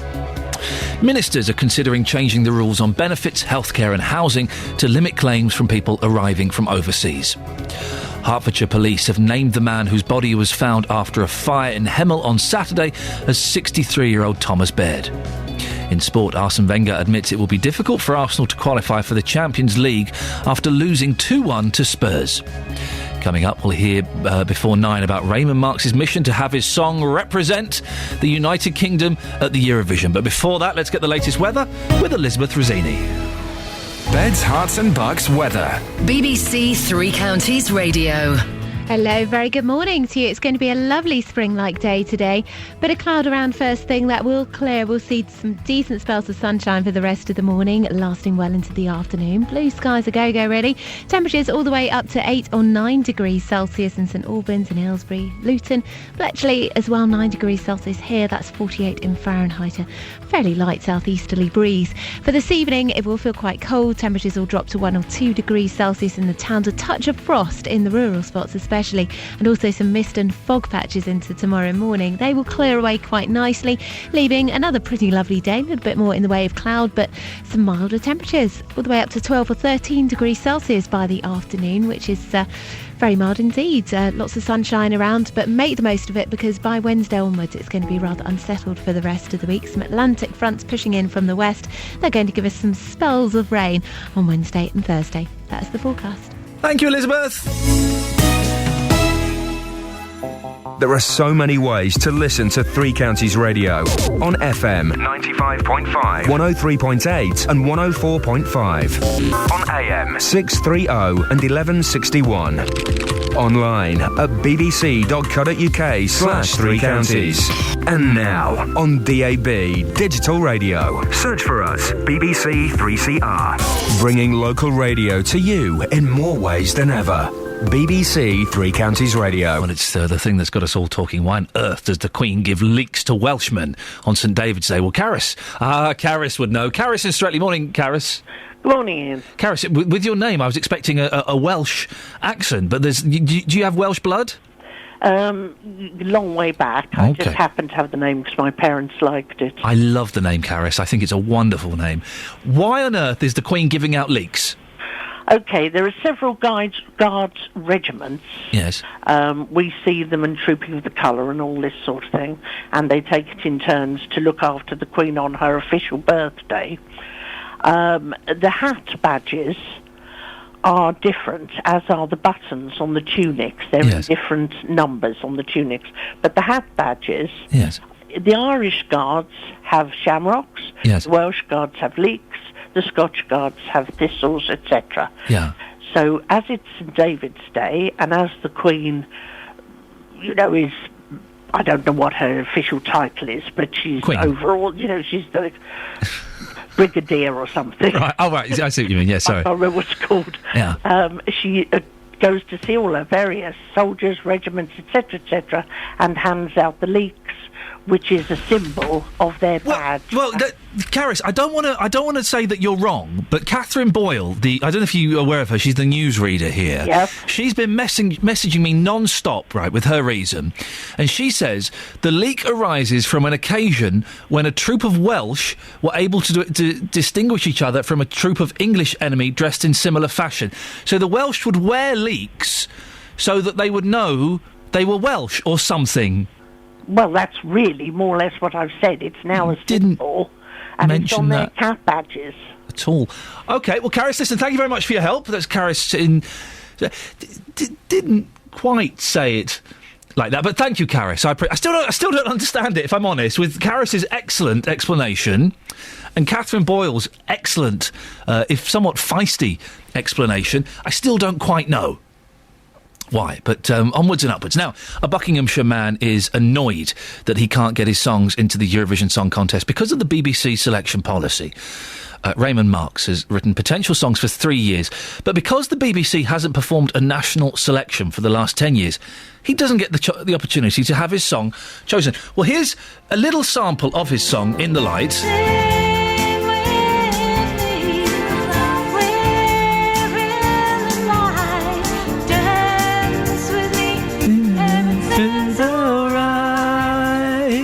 I think it's quite catchy. To do something new, alright. Well, Justin Dealey has been out seeing what you think.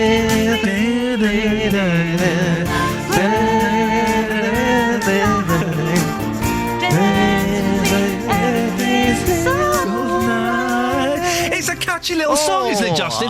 You do your music show on a Saturday morning, which I must remember to listen to that one day. No, I have listened, and it's good. And you know your music, don't you? I know my music, and I come with a Eurovision background on this one. Do you? Yes, my future father-in-law, Colin Berry, he was the UK spokesperson for the Eurovision Song Contest for years, and back in 2010, my partner got onto that TV show, You're Making Your Mind Up, 10 bands, 10 singers, and she almost represented the UK, so I come with a background. You say almost, Justin. How close did she get? Quite close. I think, what, fourth or fifth? That's not bad. Yeah, it's not bad at So all. hang on, you're saying that your father-in-law, was he the one that, or the soon-to-be, was he the one that we now go to England for the votes, and it will be him? Hi, this is Colin Berry here, and the results for the UK are as follows. Well, so you know your son. Well, hang on, Justin, say hello to the gentleman that wrote that song, Raymond Marks. Hello, Raymond. Oh, hello there. How are you, sir? Well, I'm fine, thanks. Good stuff. Excellent. Justin, Raymond, Justin has got very close blood ties with Eurovision. Yes, well, I feel, the more we get into it, the more chance we've got to win it. In it to win it, I think, should be our slogan. Yes, well, it starts in... Well, Justin, listen, I don't want to put the pressure on because Raymond's obviously on the line. Yeah. What did you think of that song? You were singing along just then. I was singing along. It was certainly catchy, but it's not about me, Ian. You know that. I'm in Luton this morning. I have been playing this song to people and asking them the big question of the day. Does it have Eurovision potential? Let's have a listen to what they said. Well, Louise, you've been listening to the song. What's your initial reaction? Is it good enough for Eurovision? No, I don't think it's anywhere near good enough. It's not catchy enough. And I think that is normally our problem when it comes to Eurovision, is that it's something that is always forgettable. It's not catchy enough, so you won't be singing that in the shower then? No, I don't think I would. Well, Jackie, this song we're talking about here, do you think it stands any chance of being entered? Should it be entered for the UK? I think it should be entered, but I don't think it'll win. Why don't you think it'll win if it was to be accepted? I don't think it's wacky enough. You've got to be a bit silly. Just too run-of-the-mill, a bit too simple. Yeah, too simple. Well, Gillian, you've heard the song. Give us your reaction. It's okay. It's a very tuneful little melody, nice sound, but not exceptional. I actually think the cleverer thing to do is what the Eastern Europeans do and send it up a little bit and create a bit of entertainment. That's entertaining, but you go on to the next song and you've forgotten that one. Yeah. And do you still have Eurovision parties? I bet you do, don't you? No. I You sit get all there dressed with a up for it? nice glass of wine, and I like to look and see who gets nil point. You cruel person, you. And lastly, here's Alistair getting the man's perspective. You are a big Eurovision fan. You've heard the record. What do you think? Is it decent? I think it sounds like most Eurovision Song Contest entries. It sounds like most of the other entries from other countries that tend to win. So, yeah, why not? So it's got potential. Why not, as far as you're concerned? Yeah. If it was to be accepted, do you think it would stand a chance of winning, though? Big pause, no, then. Possibly, but maybe it sounds too much like the others. I don't know. Well, Raymond, what did you think? You said you were... Is that you playing that, Justin? I just can't take any more. I can't listen to it to the night. It is very catchy, Raymond. Can I just make a little point? Please I think do. Eurovision is not only the song, it's also the singer and the scenario. You're correct. Now, I think one of the problems that Engelbert Humperdinck had was he was very elderly, and there was just him standing there with an acoustic guitar sitting beside him. Sarah Lilly is on the cusp of becoming a great She's star. got a great voice. Now, she's actually tall, long-legged, miniskirt, lovely look, makes the right moves. I think that's part of the deal. And also the concept behind this song is she's singing to the audience and getting them involved. I'm here to sing my songs to you. Yeah. And so she'd be trying to get them to sing along with it. And my original concept would be that there would be a sort of signboard behind showing the words as she sings them to get the audience involved. Yeah. So it wasn't just the song, it was also the whole package. You're right. Eurovision has become... It's not a song contest, is it, anymore? It is about the whole kind of deal. There were a couple of comments in there, Raymond said that it wasn't wacky enough. Well, the only snag about that is look at Sweden, who won last year. That wasn't wacky at all. It was more like Kate Bush. Yeah. The German lady, Lena, who won 2 years ago, she sings very straight with sort of, people dancing about behind her, but she sings it straight. But when Azerbaijan won, I think they had unicycles, people with hair 6 foot tall and things like that. It's difficult to predict exactly what will win, but we produced this song to win Eurovision. It's got the right singer, the right sort of approach, and that's our feeling about it. We get a lot of different comments. Did I tell you about the chap that said it would have won in 1963? Yes, you did. Justin, you present the music... Well, then we'd have beaten France. Exactly, and that would have been good. Justin, you present a music show. Just remind people when and where they can hear that. That Saturday morning show is between 9 and 12, and we do play the odd Eurovision song. I think Eurovision over the years has been slated. It has become too political, but at the the end of the day, come on, it's just a bit of fun. And what I would say about this record, it does sound very Eurovision-y. Yeah. It really does. It really does. Do you think this is the kind of song that you could play on your show, Justin? Quite possibly. I mean, obviously, I play a lot of older music, so I couldn't play it now, but certainly in, 50 years' time, I could probably play it then, yeah. Raymond, what do you hope to get from this exercise? I mean, do you really think that you stand any chance of getting this in as a... I read that they've chosen Bonnie Langford to be the Eurovision artist this year. This is the rumour I've heard. I think she's about 49 or 50, and whereas Sarah's in her 20s. I think this is the sort of... This is the sort of style I think... Can I just make a little point? You've got 20 seconds, sir. The door is locked, closed and bolted this year. Right. What I'm hoping is that we can get a little bit going to say, let's go back to what works. Let's do the national selection. We did far better than we've done in the last 10 years. And I'm very happy that our song is put into the national vote. Raymond, we have to end it there. You've been a cracking sport today, and I think you've got a real talent that shines through. You keep on hoping and keep on writing your songs, Raymond. And Justin, thanks for that. Do you want to sing a little bit more before we go? Justin Dealey there, ladies and gentlemen. Right. That was fun. I enjoyed that. Let's get the travel news now. Here's Sophie Tyler. Beds, Herts and Bucks travel. BBC Three Counties Radio. Heading through Brackley, we are still looking at delays. I'm afraid the A422 is closed following the overturned lorry, and recovery work still taking place between Banbury Road and Cockley Road. Also still looking slow, Wade expect on the A10 at the moment. Fairly slow heading through Cheshunt southbound around Winston Churchill Way, and the A1 at the Barnet Bypass also slow as well. Heading south between Stirling Corner and Mill Hill Circus. The southbound on the M1 also slow around Milton Keynes at junction 14, and slow again between 6A at the M25 and 5 at Watford. Now also slow anti-clockwise on the M25, 40-minute delays between junction 28 at the Brook Street roundabout and 25 at the A10 for Enfield.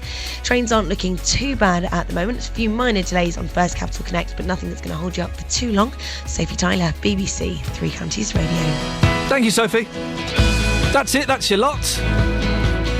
That's some good stuff today. If you want to hear the rest of that song, you can go to the Facebook page, and Raymond's song is up there. Back tomorrow at 6. JV is up next. Till tomorrow, ta-ta.